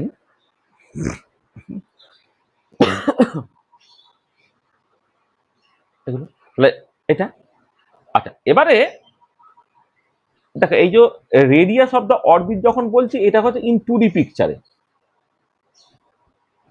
তাহলে 2D পিকচারেও তো তোমার প্রিন্সিপাল কোয়ান্টাম নাম্বার, মানে বোর্ড থিওরিতে আর কি, সেখানে তো প্রিন্সিপাল কোয়ান্টাম নাম্বার এনটা ছিল, এবং রেডিয়াস অফ দ্য অরবিট, যে n = 1 এর জন্য আলাদা, n = 2 এর জন্য আলাদা, n = 3 এর জন্য আলাদা আলাদা, কিন্তু রেডিয়াস অফ দ্য অরবিট সেটা n এর উপর ডিপেন্ড করছে, আমি সেটা বলছি। আর এটা যখন 3 ডাইমেনশনাল পিকচারে যাবে, তখন আমি বলবো size of the orbital, size of the orbital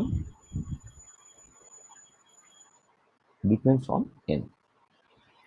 একটা অরবিটাল কতটা বড়, ধরো 1s অরবিটাল আছে, 2s অরবিটাল আছে, 3s অরবিটাল আছে, বিভিন্ন অরবিটাল গুলো আছে, কোন অরবিটালটা কত বড় সেটা কিন্তু তোমার n এর উপর ডিপেন্ড করছে। তাহলে দেখো, তাহলে আমি যদি যে প্রিন্সিপাল কোয়ান্টাম নাম্বারের ইউটিলিটি দেখি, যে আমাদের বোর্ড থেকে এনার্জি এক্সপ্রেশন যেটা, সেটা n এর উপর ডিপেন্ড করে, আমি দেখেছি। একটা অরবিটের যে রেডিয়াস, সেটা n এর উপর ডিপেন্ড করে, স্পিড যেটা, সেটা n এর উপর ডিপেন্ড করে। এটা এবং এটা যখন 3 ডাইমেনশনাল পিকচারে তুমি চলে যাবে, তখন কোন অরবিটালটা কতটা বড় সেই সাইজটা কিন্তু প্রিন্সিপাল কোয়ান্টাম নাম্বারের উপরে তোমার ডিপেন্ড করে যাচ্ছে। আচ্ছা, এরপরে যে কোয়ান্টাম নাম্বারটা আমরা ব্যবহার করেছি সেটা হচ্ছে অ্যাজিমুথাল কোয়ান্টাম নাম্বার।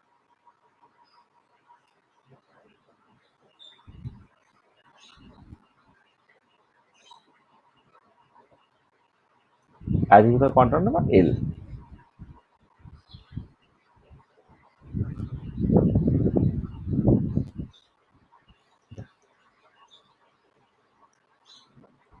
দেখো, যখন অ্যাজিমুথাল কোয়ান্টাম নাম্বার বলছি, প্রথমে তার অ্যালাউড ভ্যালুস গুলো দেখে নাও। ভ্যালুজ অফ এল, এটা কত? 0 থেকে শুরু, 0, 1, 2, 3 করে আপ টু তোমাকে n-1 পর্যন্ত নিতে হবে। মানে এল এর অ্যালাউড ভ্যালুসটা সেটা কিন্তু এন এর উপর ডিপেন্ড করে। এনটা কারোর উপর ডিপেন্ড করে না, কিন্তু এল এর অ্যালাউড ভ্যালুসটা সেটা কিন্তু এন এর উপর ডিপেন্ড করে। আচ্ছা, এবারে হচ্ছে তোমার এখান থেকে নেম অফ অরবিটালস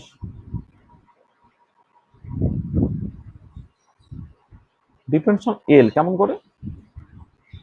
এল এর ভ্যালু 0 মানে এস অরবিটাল, এল এর ভ্যালু 1 মানে পি অরবিটাল, এল এর ভ্যালু 2 মানে ডি অরবিটাল, এল এর ভ্যালু 3 হলে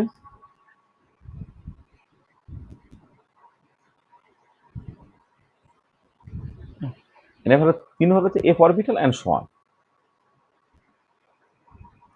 যে আগে ছিল সাব অরবিট, দেখো যেটা হচ্ছে এমনিতে যখন আমি সমারফিল্ড থিওরি করেছিলাম তখন এল এর ভ্যালুর উপর নির্ভর করে আমি সাব অরবিট পেয়েছিলাম। সেটা 2 ডাইমেনশনাল পিকচার। 3 ডাইমেনশনাল পিকচার এটা পাবে তুমি বিভিন্ন রকমের অরবিটাল পাবে, S orbital, P orbital, D orbital ইত্যাদি ইত্যাদি বিভিন্ন রকমের অরবিটাল পাবে। ঠিক আছে? আচ্ছা, এবারে এই যে অরবিটালের ছবিগুলো কিসের উপর নির্ভর করছে? হ্যাঁ, এটা তুমি দেখবে যে ধরো s orbital spherically symmetric, p orbital dumbbell shape, d orbital একটা স্পেশাল কাইন্ড অফ। আচ্ছা, ধরো এই যে ছবিটা, এটা হচ্ছে এস অরবিটালের ছবি, এটা পি অরবিটালের ছবি, এটা ডি অরবিটালের ছবি। তাহলে বিভিন্ন অরবিটালে তোমার বিভিন্ন রকমের ছবি হয় আর কি, সেটা খুব ইম্পর্টেন্ট। আচ্ছা, এবারে যদি বিভিন্ন অরবিটালে বিভিন্ন ছবি হয় তার মানে পরিষ্কার বুঝতে পারছে শেপ অফ দ্য অরবিটাল সেটা সার্টেন হচ্ছে এর উপর ডিপেন্ড করে। আচ্ছা, তার আগে যেটা বলে নিই যে তোমার আহ, মানে মানে রিলেটিভিস্টিক এফেক্ট যদি ইনক্লুড করো in relativistic hydrogen atom or hydrogen like one electron ions, যদি তুমি প্রবলেমটাকে রিলেটিভিস্টিক ধরে নাও, এনার্জিটা depends on L together with an. দেখো, আমি যখন সমারফিল্ড থিওরি পড়িয়েছিলাম সেটা তো রিলেটিভিস্টিক মানে সমারফিল্ড থিওরি ছিল। নন রিলেটিভিস্টিক সমারফিল্ড থিওরিতে এনার্জিটা কিন্তু শুধুমাত্র প্রিন্সিপাল কোয়ান্টাম নাম্বার সেই এনের উপর ডিপেন্ড করে, যেমন করে তোমার বোর থিওরিতে হয়। কিন্তু রিলেটিভিস্টিক সমারফিল্ড থিওরিতে এনার্জিটা এন এর সঙ্গে সঙ্গে এল এর উপরেও ডিপেন্ড করে, সেটা আমরা দেখিয়েছিলাম এবং সেই মতো করে কিভাবে ফাইন স্ট্রাকচার এক্সপ্লেন করতে পারা যায় সেটা বলেছিলাম। আচ্ছা, এবার হচ্ছে তোমার shape of the orbital,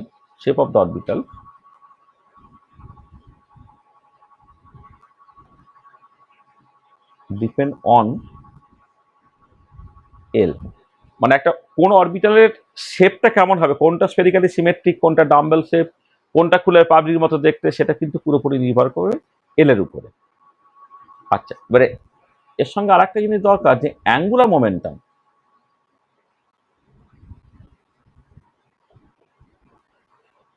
of an electron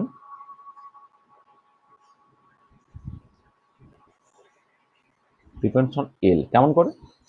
angular momentum যদি এল হয়, সেই অ্যাঙ্গুলার মোমেন্টাম এল এর ম্যাগনিটিউডটা root over l into l plus 1 into h square, অথবা এইভাবে করে লিখে l square equal two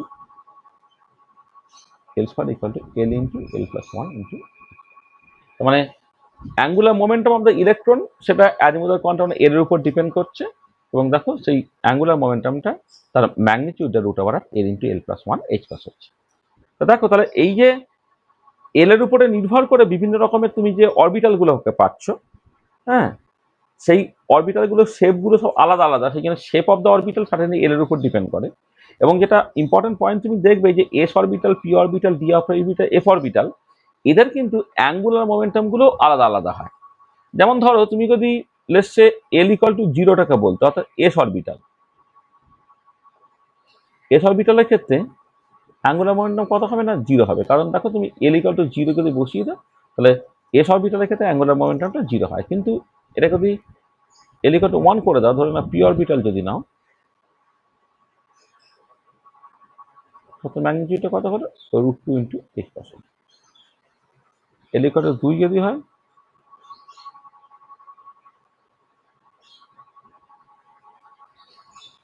sorry এটা ডি অরবিটাল,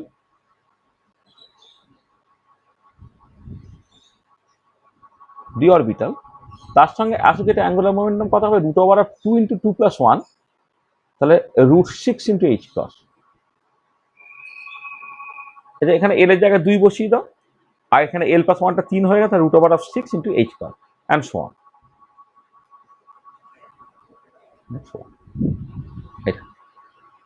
তাহলে দেখো যে orbital angular momentum, azimuthal quantum number, azimuthal quantum নাম্বারটা কি সেটা দেখো তুমি অনেকটা বুঝতে পারে। মানে আমরা আগে অ্যাজিমুথাল কোয়ান্টামটা ইন্ট্রোডিউস করেছি সমারফিল্ড থিওরিতে, কিন্তু সেখানে জাস্ট ওই রিলেটিভিস্টিক যখন কোয়ান্টাম মেকানিক্স তুমি করবে, রিলেটিভিস্টিক হাইড্রোজেন অ্যাটম যখন কনসিডার করতে বা রিলেটিভিস্টিক সমারফিল্ড থিওরি যখন করেছিলে, তখন এনার্জিটা এন এর সঙ্গে সঙ্গে এল এর উপর ডিপেন্ড করছে, হ্যাঁ, এবং ডিপেন্ড করছে বলে সেখান থেকে ফাইন স্ট্রাকচার এক্সটেন্ড করতে পারে। মানে দিস ক্যান এক্সপ্লেন, এখানে লিখে দিই, this can explain fine structure of shape. Shape of the orbital এর উপর ডিপেন্ড করছে। আমি বিভিন্ন শেপের ছবি আমি একটু পরে এঁকে দেখাচ্ছি এটা। তা ঠিক আছে, তাহলে দেখো অ্যাজিমুথাল কোয়ান্টাম নাম্বার সেইটা সংক্রান্ত যে যে মানে ইম্পর্টেন্ট ইনফরমেশন গুলোকে বললাম, সেটা বুঝতে কারো অসুবিধা আছে? ঠিক আছে, হচ্ছে? স্যার ওই আগের আগের পাতায় হ্যাঁ বলো। আগের পাতাটা দেখেন, হুম, এই যে ওইটা লাস্ট থেকে এন সমান টু হলো কেন, না এল দিয়ে করেছে? ওটা এল হবে, এটা এল হবে, এন হবে? এল এল এল এল এল দিয়ে কথাবার্তা হচ্ছে, তো এনটা ভুল করে হবে, এল, এগুলো এন নয়, এগুলো এল সব,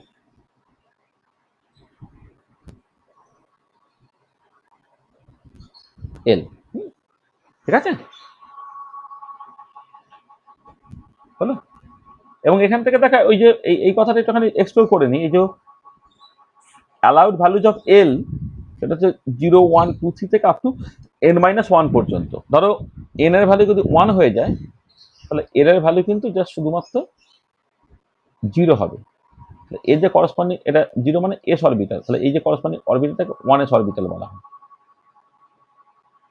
আর এন এর ভ্যালু যখন 2 হয়ে যাবে, এল এর ভ্যালু 0 হতে পারে, 1 হতে পারে। এল এর ভ্যালু 0 হলে এস, আর এল ইকুয়াল টু 1 হলে পি, সেখান থেকে 2s অরবিটাল পেলে আর 2p অরবিটাল পেলে। হ্যাঁ, 2s orbital, 2p orbital. N এর ভ্যালু 3 যখন, এল এর ভ্যালু 0 হতে পারে, 1 হতে পারে, 2 হতে পারে ধরো। তাহলে এটা হচ্ছে এস অরবিটাল, এটা হচ্ছে পি অরবিটাল, এটা হচ্ছে ডি অরবিটাল। তার মতো করে অরবিটাল গুলোর নাম হবে, কত হবে, এটা হচ্ছে তোমার, সরি, সিএস,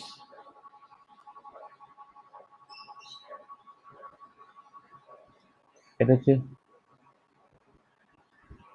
সিএস অরবিটাল, এটাকে বলা হবে সিপি অরবিটাল, এটা হচ্ছে সিডি অরবিটাল। আবার এন এর ভ্যালু যদি 4 হয়ে যায়, তাহলে এল এর ভ্যালু হচ্ছে 0 হতে পারে, 1 হতে পারে, 2 হতে পারে, 3 হতে পারে। এটা এস, এটা পি, এটা ডি, এটা এফ। তো সেখান থেকে পাবে তুমি 4s orbital,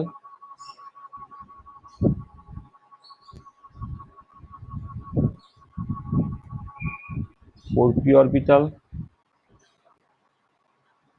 4d orbital, 4f orbital. যে বিভিন্ন অরবিটালের নামগুলো কিন্তু মূলত হচ্ছে এর উপরে তোমার নির্ভর করছে। আসলে এই যে কোনো অরবিটালের নাম করার সময় না, যে এস অরবিটাল তার আগে যে নাম্বারটা হচ্ছে সেটা প্রিন্সিপাল কোয়ান্টাম নাম্বার থেকে আসছে। তাহলে এস অরবিটাল আর তুমি ওয়ান এন ইকুয়াল টু 1 থেকে এস অরবিটাল পাচ্ছে, এন ইকুয়াল টু 2 থেকে এস পাচ্ছে, এন ইকুয়াল টু 3 থেকে এস পাচ্ছে, এন ইকুয়াল টু 4 থেকে এস পাচ্ছে। তাহলে একটা এস এর সঙ্গে আরেকটা এর সঙ্গে তফাৎ করবে কি করে? বা এন ইকুয়াল টু 2 থেকে তুমি পি অরবিটাল পাচ্ছ, এন ইকুয়াল টু 3 থেকে তুমি পি অরবিটাল পাচ্ছ। তাহলে তোমার একটা পি এর সঙ্গে আরেকটা পি তুমি আলাদা করবে কি করে? সেটা হচ্ছে তার আগে প্রিন্সিপাল কোয়ান্টাম নাম্বারটা করসপন্ডিং দিয়ে বসিয়ে যদি দাও, তাহলে তুমি অ্যাকচুয়ালি কোন অরবিটালটা বলছে সেটা বুঝতে পারবে।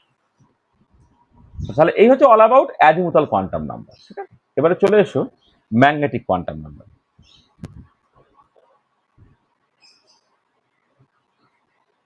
ম্যাগনেটিক কোয়ান্টাম নাম্বারটা অ্যাকচুয়ালি বলা উচিত magnetic orbital quantum number.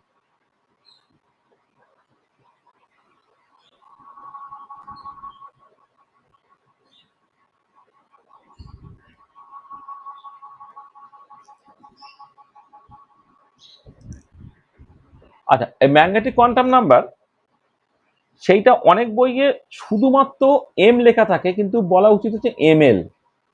ML দিয়ে আমি এক্সপ্রেস করছি। আচ্ছা, প্রথমেই যেটা দরকার সেটা হচ্ছে allowed values of m l. M l সেটা হচ্ছে তোমার 0 plus minus 1 plus minus 2 dot dot dot dot করে প্লাস মাইনাস এল অবধি। বা তুমি এইভাবে বলতে পারো plus l to minus l with plus l to minus l with unit interval. হ্যাঁ, মানে ব্যাপারটা কিরকম, যে ধরো তুমি যদি এল এর ভ্যালু 0 করো, তাহলে এম এল এর ভ্যালু তোমার 0ই হবে। এল এর ভ্যালু কিন্তু 1 করো, তাহলে এম এল এর ভ্যালু প্লাস 1 0 মাইনাস 1 হবে। এল এর ভ্যালু 3 করো, এম এল এর ভ্যালু কত হবে? আচ্ছা, তাকে 2 বলে নিই আগে। 2 বলে না কি হবে? প্লাস 2 প্লাস 1 0 মাইনাস 1 মাইনাস 2, হ্যাঁ, অ্যান্ড সো অন। তার মানে অ্যাজিমুথাল কোয়ান্টাম নাম্বার এলটা যেমন প্রিন্সিপাল কোয়ান্টাম নাম্বার এন এর উপর ডিপেন্ড করে, ঠিক একই রকমভাবে ম্যাগনেটিক অরবিটাল কোয়ান্টাম নাম্বারটা সেটা কিন্তু অ্যাজিমুথাল কোয়ান্টাম নাম্বার এল এর উপরে ডিপেন্ড করে। এবং কোনো একটা গিভেন এল এর জন্য এম এল এর পসিবল ভ্যালুস গুলো তুমি এখানে দেখতে পাচ্ছ। এটা আচ্ছা, এবারে এই এম এল দিয়ে কি পাওয়া যায়? তাহলে প্রথম কথা হচ্ছে this gives the angular orientation of the orbital. Angular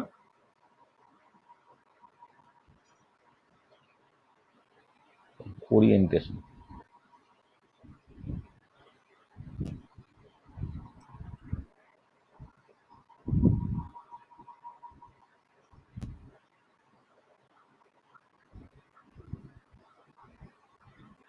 This gives the angular orientation of the orbital. Angular orientation of the orbital মানে দেখবে এই ধর আমি যখন পি অরবিটাল করলাম, হ্যাঁ, পি অরবিটাল করলাম, সেটা আমি অ্যারাউন্ড জেড ডিরেকশন বরাবর ওরিয়েন্টেড বলেছি। সেটা এক্স বরাবর হতে পারতো, ওয়াই বরাবর হতে পারতো। তাহলে কোন দিক বরাবর ওরিয়েন্টেড সেটা ঠিক হবে কিন্তু তোমার এই magnetic orbital quantum number ML এর উপর। This gives the angular orientation of the orbital. ঠিক আছে, আচ্ছা, এবারে তোমার Z component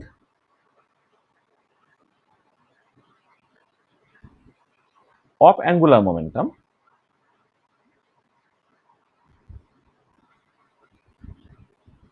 Z component of angular momentum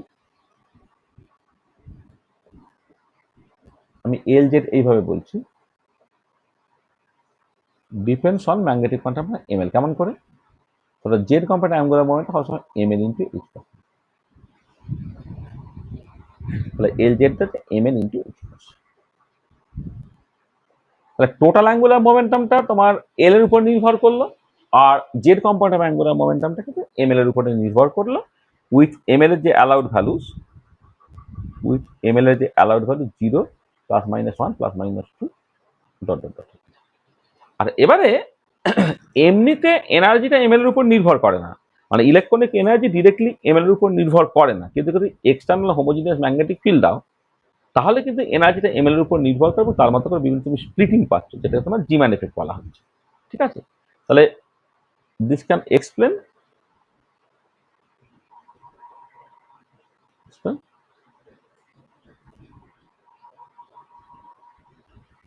জিম্যান effect. এটা কিন্তু জিম্যান এফেক্টে এক্সপ্লেন করে, মানে এটা পরে যখন জিম্যান এফেক্ট তোমরা পরে পড়বে দেখবে যে যখন এক্সটার্নাল হোমোজিনিয়াস ম্যাগনেটিক ফিল্ড দেয়া হলো তখন হচ্ছে তোমার কোন একটা পার্টিকুলার অরবিটাল সে ভেঙে গেল, এবং সেখান থেকে তো বিভিন্ন রকমের স্পেকট্রাল লাইন পেতে পারো আর কি, যেটাকে তোমার জিম্যান এফেক্ট বলা হচ্ছে। এবার এই স্প্লিটিংটা ম্যাগনেটিক ফিল্ডের প্রেজেন্সে হলে সেটা জিম্যান এফেক্ট, আর ইলেকট্রিক ফিল্ডের প্রেজেন্সে হলে স্টার্ক এফেক্ট। ঠিক আছে, তো সেই জিম্যান এফেক্টটা কিন্তু এখান থেকে তুমি এক্সপ্লেন করতে পারবে। ঠিক আছে, তাহলে দেখো, তাহলে ম্যাগনেটিক অরবিটাল কোয়ান্টাম নাম্বারের যে ইউটিলিটি সেটা হচ্ছে অ্যাঙ্গুলার ওরিয়েন্টেশনটাকে দেবে, Z component of angular momentum সেটা দেবে, এবং সেটা জিম্যান এফেক্টকে এক্সপ্লেন করতে পারবে। আচ্ছা, এবারে এই তিনটে কোয়ান্টাম নাম্বার, সেই তিনটে কোয়ান্টাম নাম্বার উপরেই কিন্তু অরবিটাল যেটা সাই যেটাকে বলা হচ্ছে সেটা নির্ভর করছে। কিন্তু আর একটা কোয়ান্টাম নাম্বার সেটা চলে এলো, আরো দু একটা জিনিসপত্র আছে যেটাকে এক্সপ্লেন করার জন্য, সেটাকে বলা হচ্ছে ম্যাগনেটিক স্পিন কোয়ান্টাম। আগে এটা ছিল ম্যাগনেটিক অরবিটাল কোয়ান্টাম নাম্বার, এটা হচ্ছে magnetic spin quantum number.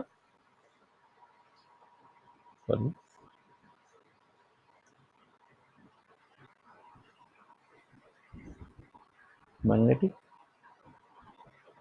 Spin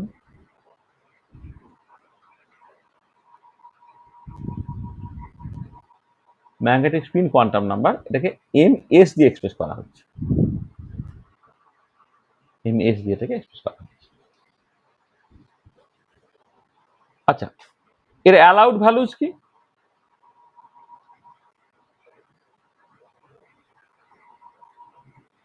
আচ্ছা, এর অ্যালাউড ভ্যালুজ অফ এমএস যেটা, সেটা শুধুমাত্র plus r and minus r. M s এর দুটি অ্যালাউড ভ্যালু থাকে, এমএস এর প্লাস আর আর মাইনাস আর। ঠিক আছে, আমি তো ওয়ান ইলেকট্রন অ্যাটম বা আয়ন নিয়ে কথাবার্তা বলছি, সেখানে এমএস এর একটা প্লাস হাফ আর মাইনাস হাফ। এটা তুমি এইভাবে ভাবতে পারো, একটা যে ক্লকওয়াইজ ঘুরছে, একটা অ্যান্টি ক্লকওয়াইজ ঘুরছে। এটা আচ্ছা, এবারে এই এমএসটা কার কার উপরে নির্ভর করে? এই এমএস এর উপরে কি নির্ভর করে, যে এই এমএসটা দরকার প্রথম হলো কোথা থেকে না, এমএসটা দরকার পড়লো একটা স্টার্ন গার্লাক এক্সপেরিমেন্ট, বা একটা ইম্পর্টেন্ট এক্সপেরিমেন্ট হচ্ছে 1921 সালে, সেটাকে এক্সপ্লেন করার জন্য এটা আমার প্রথম এলো। This can explain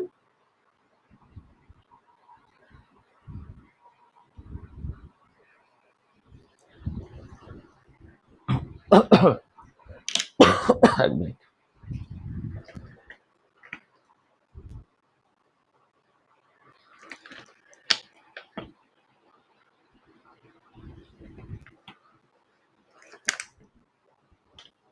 This can explain Stern-Garlack experiment.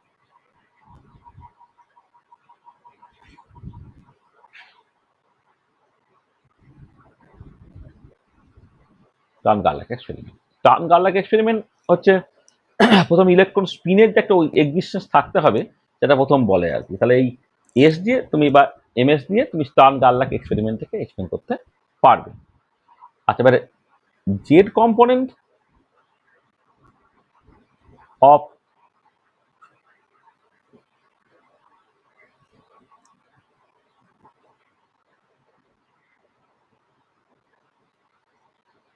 Magnetic angular momentum, sorry spin angular momentum, z component of spin angular momentum. আর এটা একটুখানি একটু ভালো করে বলি, মানে বেসিক্যালি জানো তো, এটা তোমাদের আসলে সিলেবাস অতটা নেয় বলে আমি একটুখানি অ্যাভয়েড করে করে বলার চেষ্টা করছিলাম। যেটা কথা হচ্ছে যে, ধরো এই যে অরবাইটাল অ্যাঙ্গুলার মোমেন্টাম কাদের থাকবে না, অরবাইটাল অ্যাঙ্গুলার মোমেন্টাম কোনো এস অরবিটালের ক্ষেত্রে থাকতে পারে না, কারণ এস অরবিটালের ক্ষেত্রে তুমি দেখো এই যে অরবাইটাল অ্যাঙ্গুলার মোমেন্টামটা জিরো। তাহলে এবারে কথাটা হচ্ছে যে এই জিম্যান এফেক্ট বা এক্সটার্নাল ম্যাগনেটিক ফিল্ডের প্রেজেন্সে স্প্লিটিং ইত্যাদিগুলো পুরোটা নির্ভর করবে যে এস অরবিটালের ক্ষেত্রে হবে না, সবটা পি বা ডি অরবিটালের ক্ষেত্রে, যেক্ষেত্রে তোমার এলটা জিরো নয়, তাদের ক্ষেত্রে স্প্লিটিং বা ইত্যাদিগুলো হয়। এবার স্টার্ন এবং কার্লাক 1921 সালে তিনি ওই একই রকমের একটা এক্সপেরিমেন্ট করছিলেন একটা ইনহোমোজিনিয়াস এক্সটার্নাল ম্যাগনেটিক ফিল্ড দিয়ে, যেক্ষেত্রে তুমি ওই যাদের আউটার মোস্ট ইলেকট্রনটা এস ইলেকট্রন, যেমন ধরো সোডিয়ামের ক্ষেত্রে, গোল্ডের ক্ষেত্রে, সিলভারের ক্ষেত্রে, এরকম একটা মানে এলিমেন্ট নিয়ে এক্সপেরিমেন্টগুলোকে করছিলেন। তারা যেটা দেখতে পেলেন সেটা হচ্ছে এই যে যে যাদের সকল অরবাইটাল অ্যাঙ্গুলার মোমেন্টাম ইভেন নেয়ও, যে অরবাইটাল অ্যাঙ্গুলার মোমেন্টামটা একটু আগে আমি আলোচনা করেছি আর কি, সেটা যেটা যার ক্ষেত্রে অরবাইটাল অ্যাঙ্গুলার মোমেন্টাম 0, তাদের ক্ষেত্রেও তুমি স্প্লিটিংটা পাচ্ছ। তখন তারা ভাবলেন যে নিশ্চয়ই একটা ইন্ট্রিনজিক অরবাইটাল অ্যাঙ্গুলার মোমেন্টাম আছে। যেমন ধরো নিউক্লিয়াসকে কেন্দ্র করে ইলেকট্রনটা ঘুরছে, সেখানে একটা অরবাইটাল অ্যাঙ্গুলার মোমেন্টাম এলো, আবার ইলেকট্রন অ্যাজ ইউজুয়াল নিজের অ্যাক্সিসের চারিদিকে ডান দিক বা বাঁ দিকে ঘুরছে আর কি, সেই মতো করে তোমার আরেকটা স্পিন অ্যাঙ্গুলার মোমেন্টামের কথা চলে এলো আর কি। মানে শুধুমাত্র অরবাইটাল অ্যাঙ্গুলার মোমেন্টামটাই সোল অ্যাঙ্গুলার মোমেন্টাম নয়, তার সঙ্গে একটা স্পিন অ্যাঙ্গুলার মোমেন্টাম আছে। সেই যে spin angular momentum, z component of spin angular momentum এইটা, সেটাকে তুমি যদি ধরো এস জেড বলো, সেটা হচ্ছে m s into H cross, এইটা হবে with m s equal to plus minus half.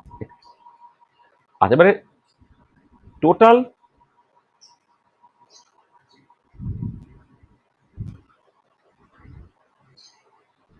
Spin angular momentum কি হচ্ছে,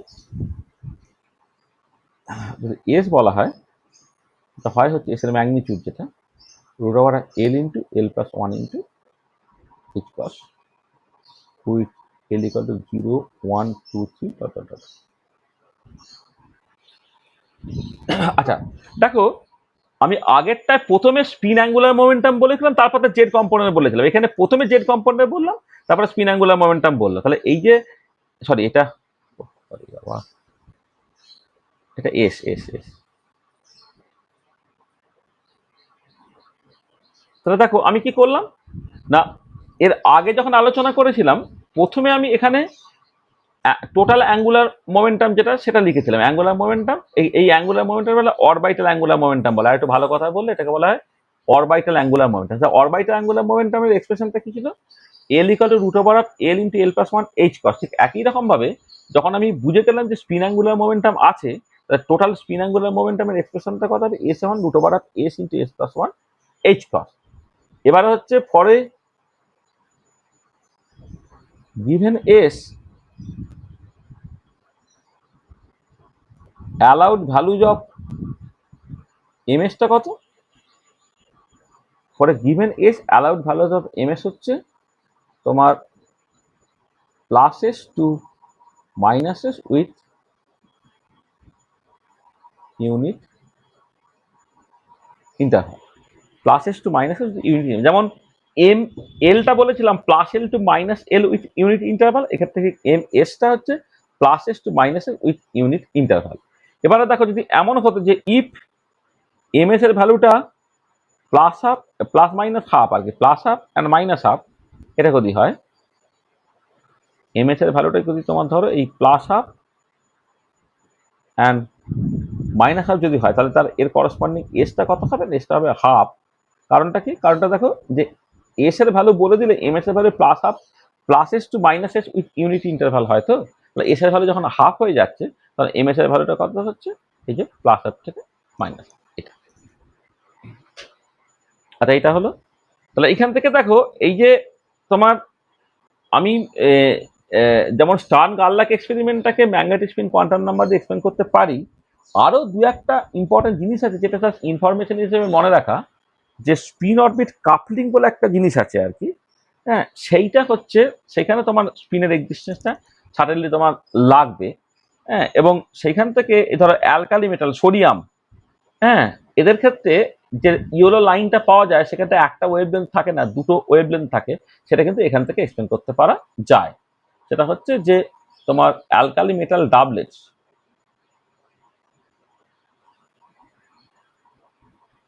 alkali metal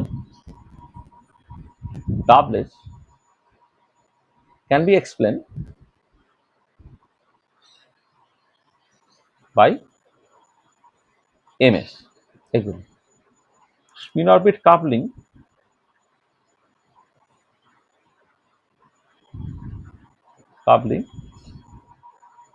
depends on MS or S, এদের উপর ডিপেন্ড করবে। তাহলে এই যে জিনিসগুলো, এইগুলো মানে যে আমার একই ইলেকট্রনের অরবিটাল অ্যাঙ্গুলার মোমেন্টাম আছে বা স্পিন অ্যাঙ্গুলার মোমেন্টাম আছে, এই অরবিটাল অ্যাঙ্গুলার মোমেন্টাম এবং স্পিন অ্যাঙ্গুলার মোমেন্টাম থাকলে তাদের মধ্যে ইন্টারাকশন হয়।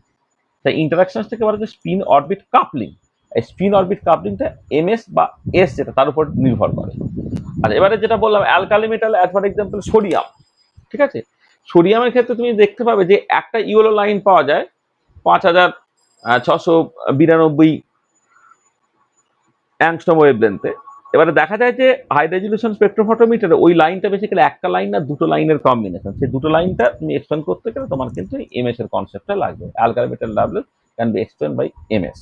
এটা তো দেখো, তাহলে আমার আরেকটা quantum number magnetic spin quantum number আছে, সে সম্বন্ধে কি বললাম, তার আমাদের ইলেকট্রন একটা ইলেকট্রনের জন্য যদি তুমি কনসিডার করো তার দুটোই অ্যালাউড ভ্যালু এমএস এর, একটা হচ্ছে প্লাস হাফ আর একটা মাইনাস হাফ। এটা আসে কোথা থেকে না স্টার্ন গার্লাক এক্সপেরিমেন্ট থেকে, যেটা 1921 সালে হয়েছিল। স্টার্ন গার্লাক এক্সপেরিমেন্ট থেকে এক্সপ্লেন করার জন্যই হচ্ছে আমার ম্যাগনেটিক স্পিন কোয়ান্টাম নাম্বারটা ইন্ট্রোডিউসড হয়।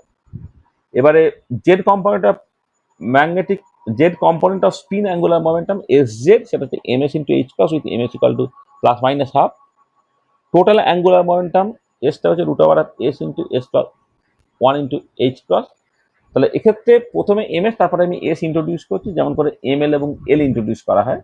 এল এর ভ্যালু জানা থাকলে এমএল এর অ্যালাউড ভ্যালু যদি plus l to minus L interval হয়, ঠিক একই রকম ভাবে এমএস এবং এস এর মধ্যে সম্পর্কটা একই রকম। তাহলে সেটা হচ্ছে যে এমএস এর অ্যালাউড ভ্যালু হচ্ছে plus s to minus s with unit interval. ঠিক আছে, হচ্ছে ব্যাপারটা। এবং সেখান থেকে তুমি অ্যালকালি মেটাল ডাবলেটস এক্সপ্লেন করতে পারো, স্পিন অরবিট কাপলিং এগুলোকে তুমি এক্সপ্লেন করতে পারো।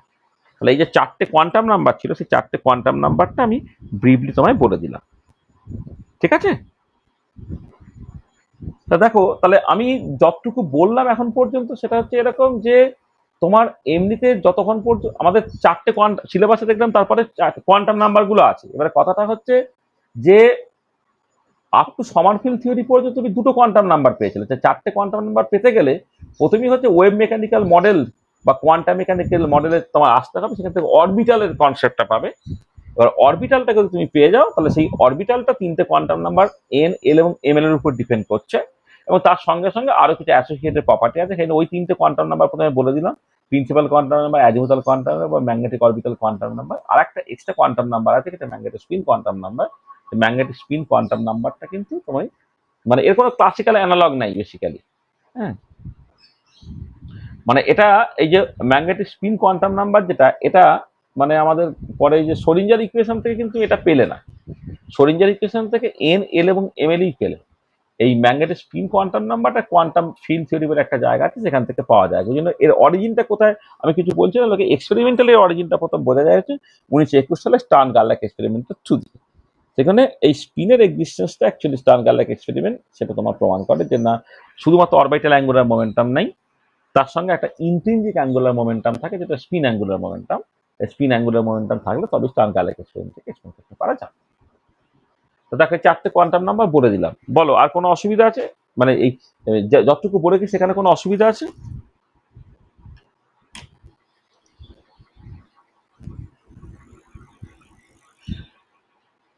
ঠিক আছে, হলো?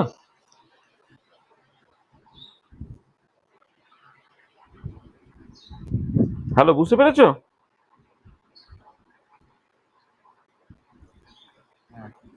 এটা একটু ভালো করে দেখে না, এটা বোঝানো মানে ঠিক ডিটেলে যতটুকু বললে ঠিক বোঝানো যাবে সেটা তোমাদের স্কোপের বাইরে হয়ে যাচ্ছে।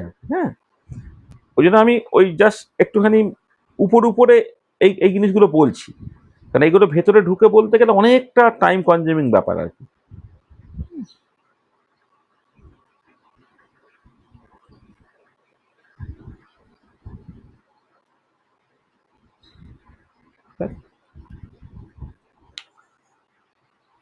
আচ্ছা আচ্ছা, এবারে একটা জিনিস এখানে বলে নিই, সেটা হচ্ছে যে ধরো এই যে মানে দু একটা ভীষণ ইম্পর্টেন্ট অবজারভেশনের কথা বলি, যে আচ্ছা এখানে একটা হয় লাল কালি দিয়েই বলি। যেটা কথা হচ্ছে যে যে ধরো except ml equal to 0, ml যদি 0 না হয়, except ml equal to 0, other orbitals are complex. মানে ml এর ভ্যালু 0 বাদ দিয়ে তোমাদের কমপ্লেক্স নাম্বার পড়া হয়েছে, জটিল সংখ্যা পড়া হয়েছে? এখন তোমাদের জটিল সংখ্যা পড়া হয়েছে, কমপ্লেক্স নাম্বার পড়া হয়েছে? না স্যার, না, না, স্টার্ট এখনো হয়েছে। হয়েছে? থেকে আচ্ছা start হবে। আচ্ছা, এই ml এর ভ্যালু 0 বাদ দিলে, মানে ml এর value except ml equal to 0, মানে ml 0 বাদ দিয়ে বাকি সবার ক্ষেত্রেই হচ্ছে অরবিটালস আর কমপ্লেক্স। ঠিক আছে? আচ্ছা, এবারে কমপ্লেক্স অরবিটাল ছবি আঁকা যাবে না, তাহলে কমপ্লেক্স অরবিটালকে ছবিতে তুমি এক্সপ্রেস করতে পারবে না। Orbitals cannot be represented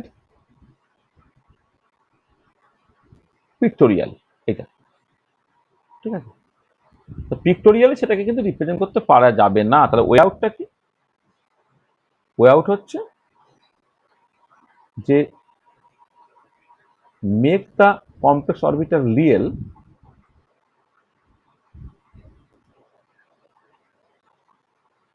make the complex orbital real to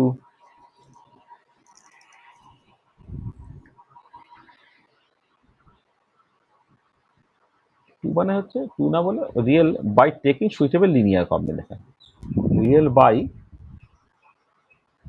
suitable linear combination. এই কমপ্লেক্স অরবিটাল গুলোকে না রিয়েল অরবিটালে বানিয়ে নেওয়া যেতে পারে তোমার সুইটেবল লিনিয়ার কম্বিনেশন করে।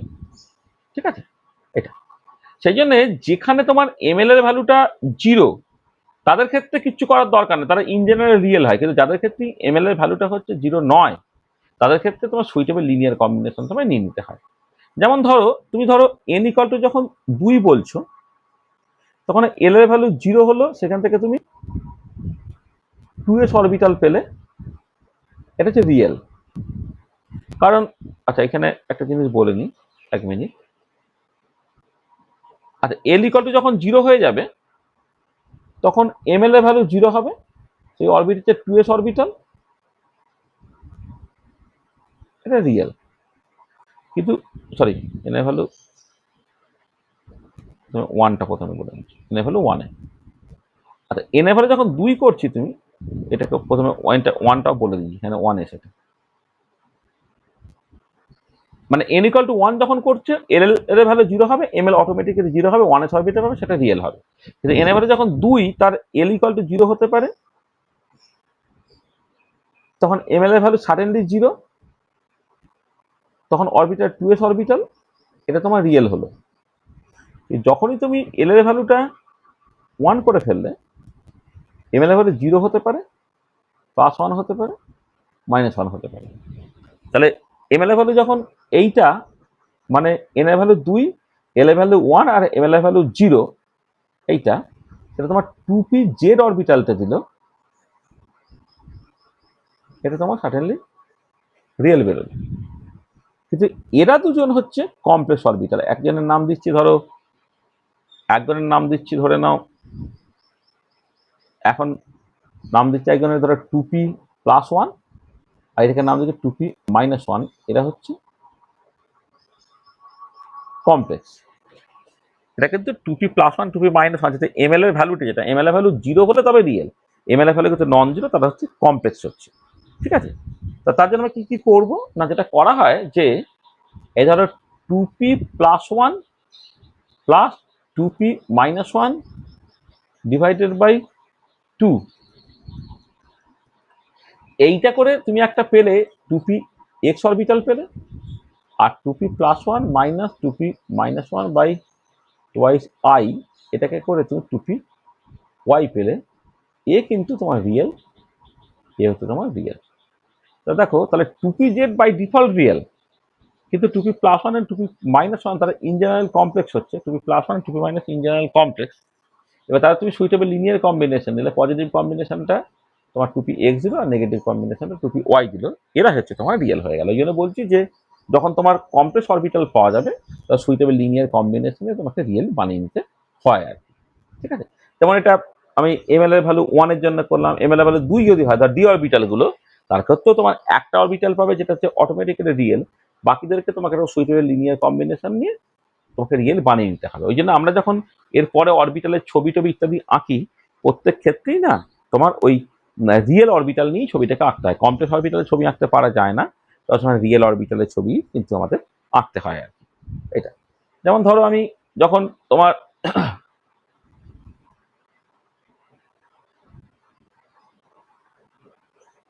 তাহলে এটা এক্স ডিরেকশন, এটা ওয়াই ডিরেকশন, এটা জেড ডিরেকশন, এই পুরোটা প্লাস, এটা হচ্ছে ওয়ান এস অরবিটাল। একে বলা হয়, এগুলো সব বলে অ্যাঙ্গুলার প্লট বলে, অ্যাঙ্গুলার প্লট, এটা হচ্ছে ওয়ান এস অরবিটাল। আচ্ছা, এবারে তুমি ধরো আরেকটুখানি, আর বড় আর ছবিতে দেখাচ্ছি না, আলাদা ছবি করছি বলে, ধরো এক্স ওয়াই জেড, আর এইখানে তোমার এক মিনিট,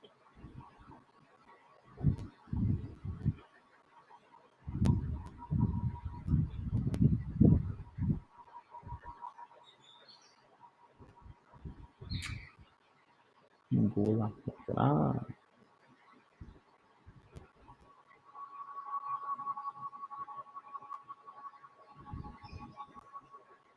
আচ্ছা, এইখানে এই দুটো জিনিস থাকে, একটা ভেতরটা একটা প্লাস থাকে আর বাইরেটা তোমার মাইনাস থাকে। এখানে অরবিটালের সাইন আছে কিন্তু, হ্যাঁ, এই সাইনগুলো খুব ইম্পর্টেন্ট। এটা বলে টু এস অরবিটাল। তা টু এস অরবিটালে দেখো এর থেকে বড় একটা স্ফিয়ার, এরা সব স্ফেরিক্যাল আর কি, হ্যাঁ, কিন্তু এই ভেতরে একটা জায়গা থাকবে যেখানটা প্লাস সাইন আর তার বাইরের পোর্শনটা মাইনাস আছে, টু এস অরবিটাল। ঠিক আছে, আচ্ছা এবারে ধরো তুমি এই এই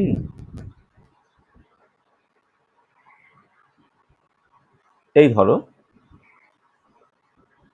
এই এক্স, এটা এদিকটা হচ্ছে এক্স, এটা ওয়াই, এদিকে জে, তাহলে প্রথমটা প্লাস, তারপরে মাইনাস, তারপরে প্লাস, তাহলে বাইরেটা প্লাস, মাঝখানটা মাইনাস, আবার ভেতরে আবার প্লাস। এটা হচ্ছে আমার থ্রি এস অরবিটাল। এটা তাহলে তোমার one s two s three s এই যে অরবিটালগুলো পাচ্ছ, তাহলে এস অরবিটালগুলো স্ফেরিক্যালি সিমেট্রিক, এগুলো সবই হচ্ছে দেখো স্ফেরিক্যালি সিমেট্রিক, ওয়ান এস বলো টু এস বলো থ্রি এস বলো, এগুলো সবই কিন্তু স্ফেরিক্যালি সিমেট্রিক দেখতে সব।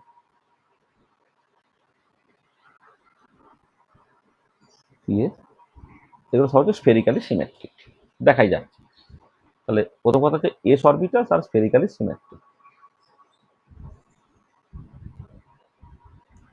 তার যে বিভিন্ন শেপ বলেছিলাম না, শেপগুলো যদি তুমি দেখো এস অরবিটালের ক্ষেত্রে আছে আর স্ফেরিক্যালি সিমেট্রিক। আর এবারে যখন বিভিন্ন পি অরবিটাল করছি, ধরো ধরো আমি জাস্ট একটা তোমায় দেখাই,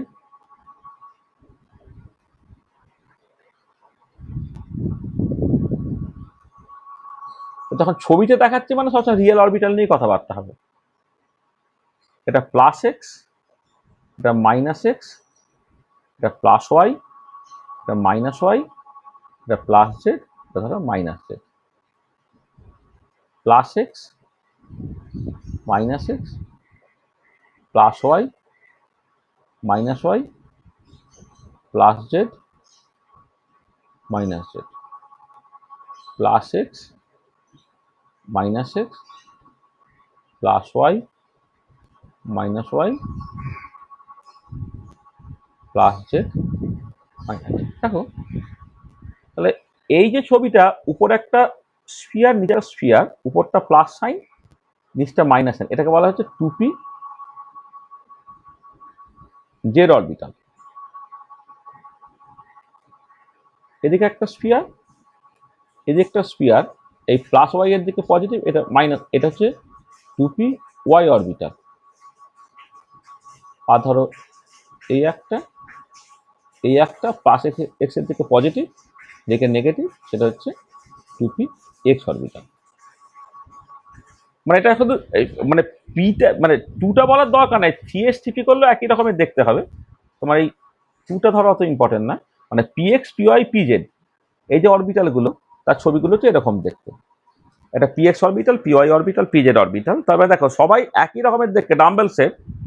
এবার তাদের অ্যাঙ্গুলার ওরিয়েন্টেশন দেখো, শেপগুলো একই রকমের ডাম্বেল শেপ, তাদের অ্যাঙ্গুলার ওরিয়েন্টেশন গুলো কেউ অ্যালং জেড ডিরেকশন, কেউ অ্যালং ওয়াই ডিরেকশন, কেউ অ্যালং এক্স ডিরেকশন। এইটা কিন্তু ঠিক ঠিক হয় গাইডেড হয় যে এমএল এর ভ্যালুর উপরে, ঠিক আছে? তাহলে এই পিজেড এর জন্য এমএলটা অটোমেটিক্যালি 0, পিএক্স এবং পিওয়াই তাদের ক্ষেত্রে হচ্ছে তোমার এম মানে এমএল এর ভ্যালুটা +1 -1, কিন্তু কোনটা +1 কোনটা -1 তার কোনো ঠিক ঠিকানা নেই। অ্যাকচুয়ালি যখন লিনিয়ার কম্বিনেশন নিচ্ছ না, এদের এমএল এর ভ্যালু কিন্তু কিছু থাকবে না। মানে এর যে এমএল এর ভ্যালু, এই এমএল এর ভ্যালুর সার্টেনটি হচ্ছে 0। আর এদের ক্ষেত্রে হচ্ছে যে নো ডেফিনাইট এমএল ভ্যালু, এদের কিন্তু কোনো ডেফিনাইট এমএল ভ্যালুজ থাকবে না। যদি আমি কমপ্লেক্স অরবিটালগুলো নিয়ে স্টার্ট করতাম তখন হচ্ছে এই 2p+1 2p-1, তার জন্য এমএল এর ভ্যালু +1 -1 ফিক্সড আছে। কিন্তু যখনই আমি এই লিনিয়ার কম্বিনেশন নিয়ে নিচ্ছি, লিনিয়ার কম্বিনেশন নিয়ে নেওয়ার পরে কিন্তু আর কোনো ডেফিনাইট এমএল ভ্যালু তাদের থাকবে না। এটা তবে দেখো যদি পি অরবিটাল হয়, তাহলে পি অরবিটাল মানেই হচ্ছে এমএল এ কিন্তু 3টে ভ্যালু, 3টে এরকম তুমি অরবিটাল পাওয়া যায়, যাদেরকে একই রকমের দেখতে, শুধু অ্যাঙ্গুলার ওরিয়েন্টেশন গুলো বিভিন্ন ডিরেকশনে হচ্ছে বিভিন্ন। এইটা এগুলো হচ্ছে পি অরবিটাল। আচ্ছা, আরেক রকমের অরবিটাল আছে, সেটা হচ্ছে ধরো ডি অরবিটাল। ধরো আমি তোমায় দেখাই, তাহলে এটা +x, এটা -x, এটা +y, এটা -y যদি হয়, তুমি এরকম একটা ছবি আঁকলে, ছবিটা 3 ডাইমেনশনাল কিন্তু আমি 2 ডাইমেনশনাল দেখাচ্ছি। এটা প্লাস, এটা প্লাস, এটা মাইনাস, এটা মাইনাস। এটা বলা হয় dxy।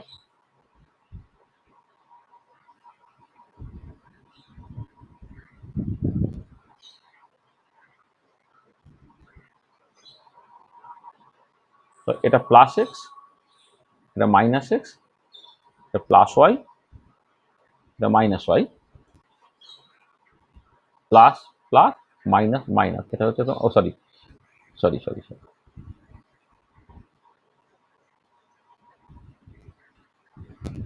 এটা জেড। তাহলে এই যে শেপটা, এটাকে বলা হয় ডি এক্স জেড।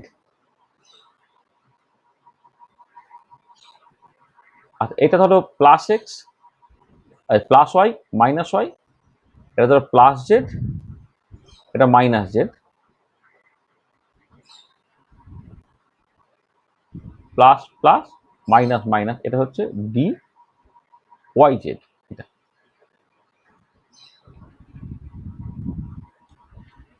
আচ্ছা, আর একটা হচ্ছে যদি এটা +x, এটা -x, এটা +y, এটা -y হয়,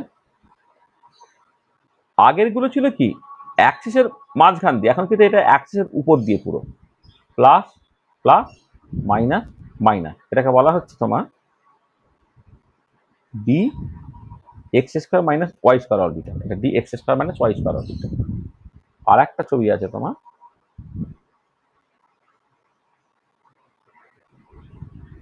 এটা ধরো +x, -x, +y, -y, +z, -z।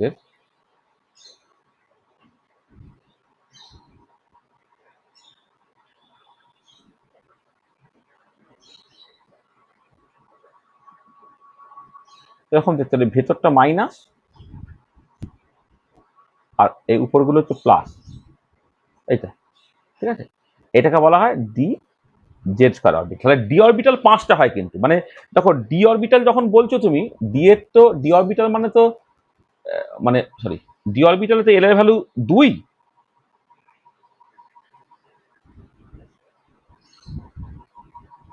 D orbital এল এর ভ্যালু হচ্ছে 2, এল এর ভ্যালু 2 হলে এম এর ভ্যালু কত হবে? +2, +1, 0, -1, -2, -1, -2। সেখানে এখানে 5টা অরবিটাল হবে, 5 অরবিটাল, তাদের নাম দিচ্ছি d x y, y z, z x. D x square minus y square d z square. খেয়াল করে দেখো যে x y y z z x তারা হচ্ছে দুটো অ্যাক্সিসের মাঝ বরাবর যাচ্ছে। এবার নামগুলো হচ্ছে কোন অ্যাক্সিসের বরাবর তুমি যাচ্ছ আর কি, তার উপরে নির্ভর করে। আর এবারে অ্যালং দ্য অ্যাক্সিস যেগুলো যাচ্ছে তার মধ্যে d x square minus y square আছে, সেটা অ্যালং এক্স এবং ওয়াই বরাবর ওরিয়েন্টেড। একটা ডি জেড স্কোয়ার আছে যেটা বেসিক্যালি হচ্ছে তোমার জেড ডিরেকশন বরাবর ওরিয়েন্টেড। ঠিক আছে, তাহলে দেখো এস অরবিটালের শেপ কেমন। হ্যাঁ বলো। ডিজেড স্কোয়ার ওখানে মানে রিং এর মতন ওটা। হ্যাঁ ওই যে ডিজেড স্কোয়ারে এই মাঝখানে একটা রিং এর মতো থাকে যে জায়গাটা নেগেটিভ, মানে ধরো পি এর সঙ্গে দিয়ে তফাৎ হচ্ছে এইটা, পি এর ক্ষেত্রে কি উপরটা পজিটিভ নিচটা নেগেটিভ হলো এইটা, যেমন ধরো পি এই যে পি জেড অরবিটাল যেমন হচ্ছে উপরটা পজিটিভ নিচের নেগেটিভ, কিন্তু ডি জেড স্কোয়ারের ক্ষেত্রে এই মাঝখানে একটা রিং এর মতো থাকবে, এই একটা রিং এর মতো রইলো, এই রিং এর পোর্শনটা হচ্ছে নেগেটিভ। এবার উপরে একটা ডাম্বেলের মতো নিচে একটা ডাম্বেলের মতো, উপরেরটা হচ্ছে পজিটিভ নিচটা হচ্ছে পজিটিভ। এটা ঠিক আছে।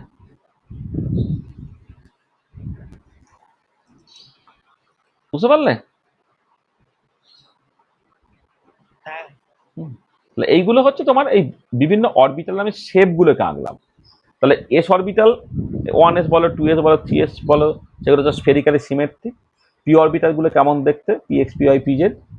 আর যে 5টা ডি অরবিটাল আছে সেই ছবিগুলো কেমন দেখতে সেটা হচ্ছে আমি দেখি। তাহলে এইগুলো হচ্ছে উইদাউট এনি এক্সপ্লেনেশন, আমি জাস্ট ছবিগুলোকে বলছি, ছবিগুলো তোমার এখন for the time being memorize করতে হবে। এই ছবিগুলো মাথার মধ্যে ঢুকিয়ে নিলে তারপর সেইখান থেকে অনেক কিছু বলতে পারা যাবে। যেমন ধরো এক্ষেত্রে এই যে তোমার মানে এস অরবিটাল ডি অরবিটাল এদের ইনভার্সন সিমেট্রি। ইনভার্সন সিমেট্রি মানে তুমি ধরো কোনো একটা পয়েন্ট কনসিডার করো, ধরো এক্স ওয়াই জেড, আর একটা পয়েন্ট কনসিডার করো minus x minus y minus z. এবার তুমি খেয়াল করে দেখো যে একই সাইন হচ্ছে কি হচ্ছে না। দেখো এইটা যদি plus x plus y plus z position হয়, তাহলে এটা যে minus x minus y minus z position, দেখো সাইনটা একই থাকছে। এখানে ঠিক একই রকম ভাবে সাইনটা একই থাকছে। তাহলে সাইনটা যখন একই থাকবে তখন হচ্ছে সেগুলো বলে হ্যাজ ইনভার্সন সিমেট্রি। এদেরকে বলা হয় জি টাইপ অরবিটাল, আর এর উচ্চারণটা হচ্ছে গেরাডে, গেরাডে টাইপ অরবিটাল। আর হয় না পি অরবিটালের ক্ষেত্রে দেখো না, তুমি যদি এক্স ওয়াই জেড পয়েন্টে সাইনটা পজিটিভ হয়, minus x minus y minus z side হচ্ছে নেগেটিভ, মানে সাইন চেঞ্জ হয়েছে। এক্ষেত্রে দেখো এই ধরো এইটা পার্টিকুলার ক্ষেত্রে বলছে বা এইটা বলছে এখানে প্লাস হলে এদিকেও প্লাস, এখানে মাইনাস হলে এখানেও মাইনাস, এখানে প্লাস হলে এখানেও প্লাস। তাহলে এদের ক্ষেত্রে কি হচ্ছে, এদের ক্ষেত্রে ইনভার্সন সিমেট্রি আছে, কিন্তু পি অরবিটালের ক্ষেত্রে ইনভার্সন সিমেট্রি নেই। তোমার মানে আমি বলছি দুটো পয়েন্ট কনসিডার আছে, এক্স ওয়াই জেড আর হচ্ছে minus x minus y minus z. দেখো তোমার সাইনটা পাল্টেছে কি পাল্টায়নি। ওই সাইনটা না পাল্টায় তাহলে তাকে বলা হয় জি টাইপ অরবিটাল বা গেরাডে টাইপ অরবিটাল। আর পি যে অরবিটালটা does not have inversion symmetry, p orbital does not have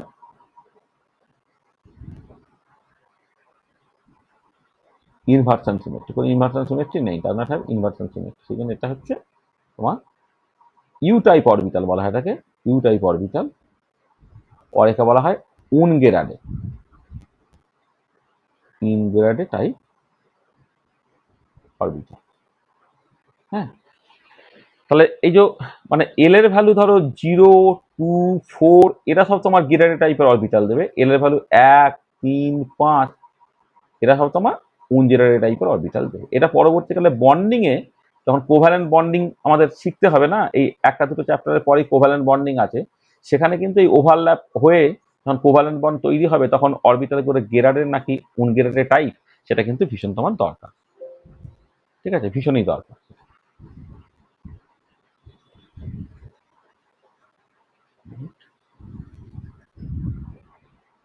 আচ্ছা দেখো, তাহলে যতখানি বলেছি তাতে কারো যদি কিছু অসুবিধা থাকে একটু বলে নাও।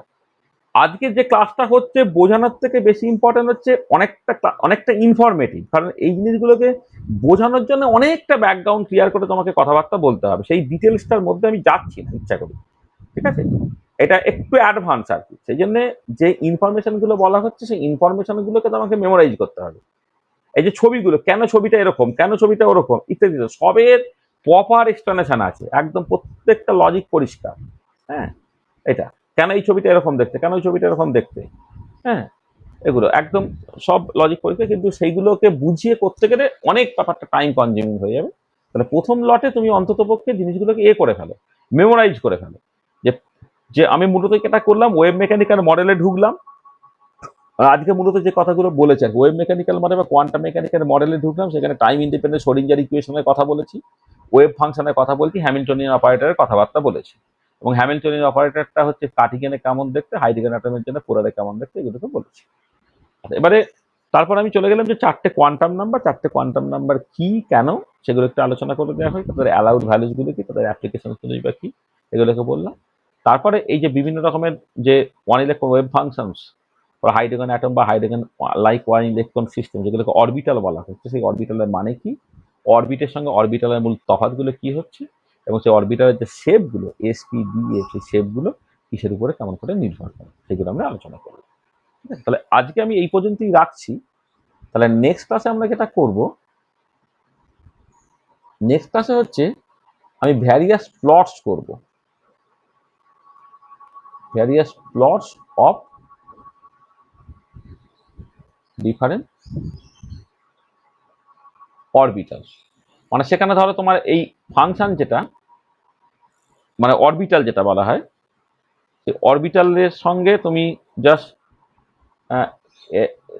এর থেকে যে দূরত্ব, নিউক্লিয়াস থেকে দূরত্ব আর, সেই ছবি কেমন দেখতে হবে, ওয়েভ ফাংশনের মডুলাসের স্কোয়ার ভার্সেস আর, তার ছবি কেমন দেখতে হবে, কারণ ওয়েভ ফাংশনের মডুলাসের যে স্কোয়ার যেটা, সেটাকে বলা হয় প্রবাবিলিটি ডেনসিটি, সেইটা। তারপরে তোমার রেডিয়াল ডিস্ট্রিবিউশন ফাংশন ভার্সেস আর, এই যে বিভিন্ন রকমের প্লটগুলো হবে ফর বিভিন্ন অরবিটাল আর কি, 1s orbital, 2s orbital, 2p orbital, 3s 3p3 ইত্যাদি ইত্যাদি আর কি। সমস্ত অরবিটালের ক্ষেত্রে বিভিন্ন রকমের প্লটগুলো নিয়ে আমরা আলোচনা করবো। এটা নেক্সট ক্লাসে আমাদের করতে হবে। তাহলে আমরা এখানে এন্ড অফ লেকচার, আজকে 10 নম্বর লেকচার। তাহলে বলো, তাহলে যে কথাগুলোকে বলেছি, যেগুলো বলেছি, এগুলো একটু ভালো করে পড়তে হবে, বুঝলে। আমি চেষ্টা করছি আজকে ভিডিওটা দিয়ে দিতে। তোমরা এটা কিন্তু অনেকটাই বললাম মেমোরাইজ করা, মানে আজকে যে ক্লাসটাকে বলা হয়েছে, এটা খুব ভালো করে বোঝা যায়। তোমরা আগে ব্যাপারটাকে মেমোরাইজ করো, করার পরে হচ্ছে যে এটা কেন হচ্ছে ইত্যাদিতে, তখন আমি একটুখানি ভেতরে ডিটেলে ঢুকে এটা বোঝানোর চেষ্টা করতে পারি যে এটা কেন ছবিটা এরকম দেখতে, বা কেন কি বলতে চাইছি ইত্যাদি ইত্যাদি। কিন্তু আগে ইনফরমেশনটা কেন তোমাদের কিন্তু শুধু এই ইনফরমেশনগুলি আছে, তোমাদের কিন্তু ডিটেলসটা নেই। ঠিক আছে, ডিটেলসটা তোমাদের লেভেলে, মানে 11-এর ছেলেদের পক্ষে বড্ডই ডিফিকাল্ট হয়ে যাবে, সেখানে ডিটেলসটা দরকার নেই তোমাদের। হ্যাঁ, এমনি যতটুকু বলেছি সেইটুকু একটুখানি ভেবে দেখো, তাহলেই হবে।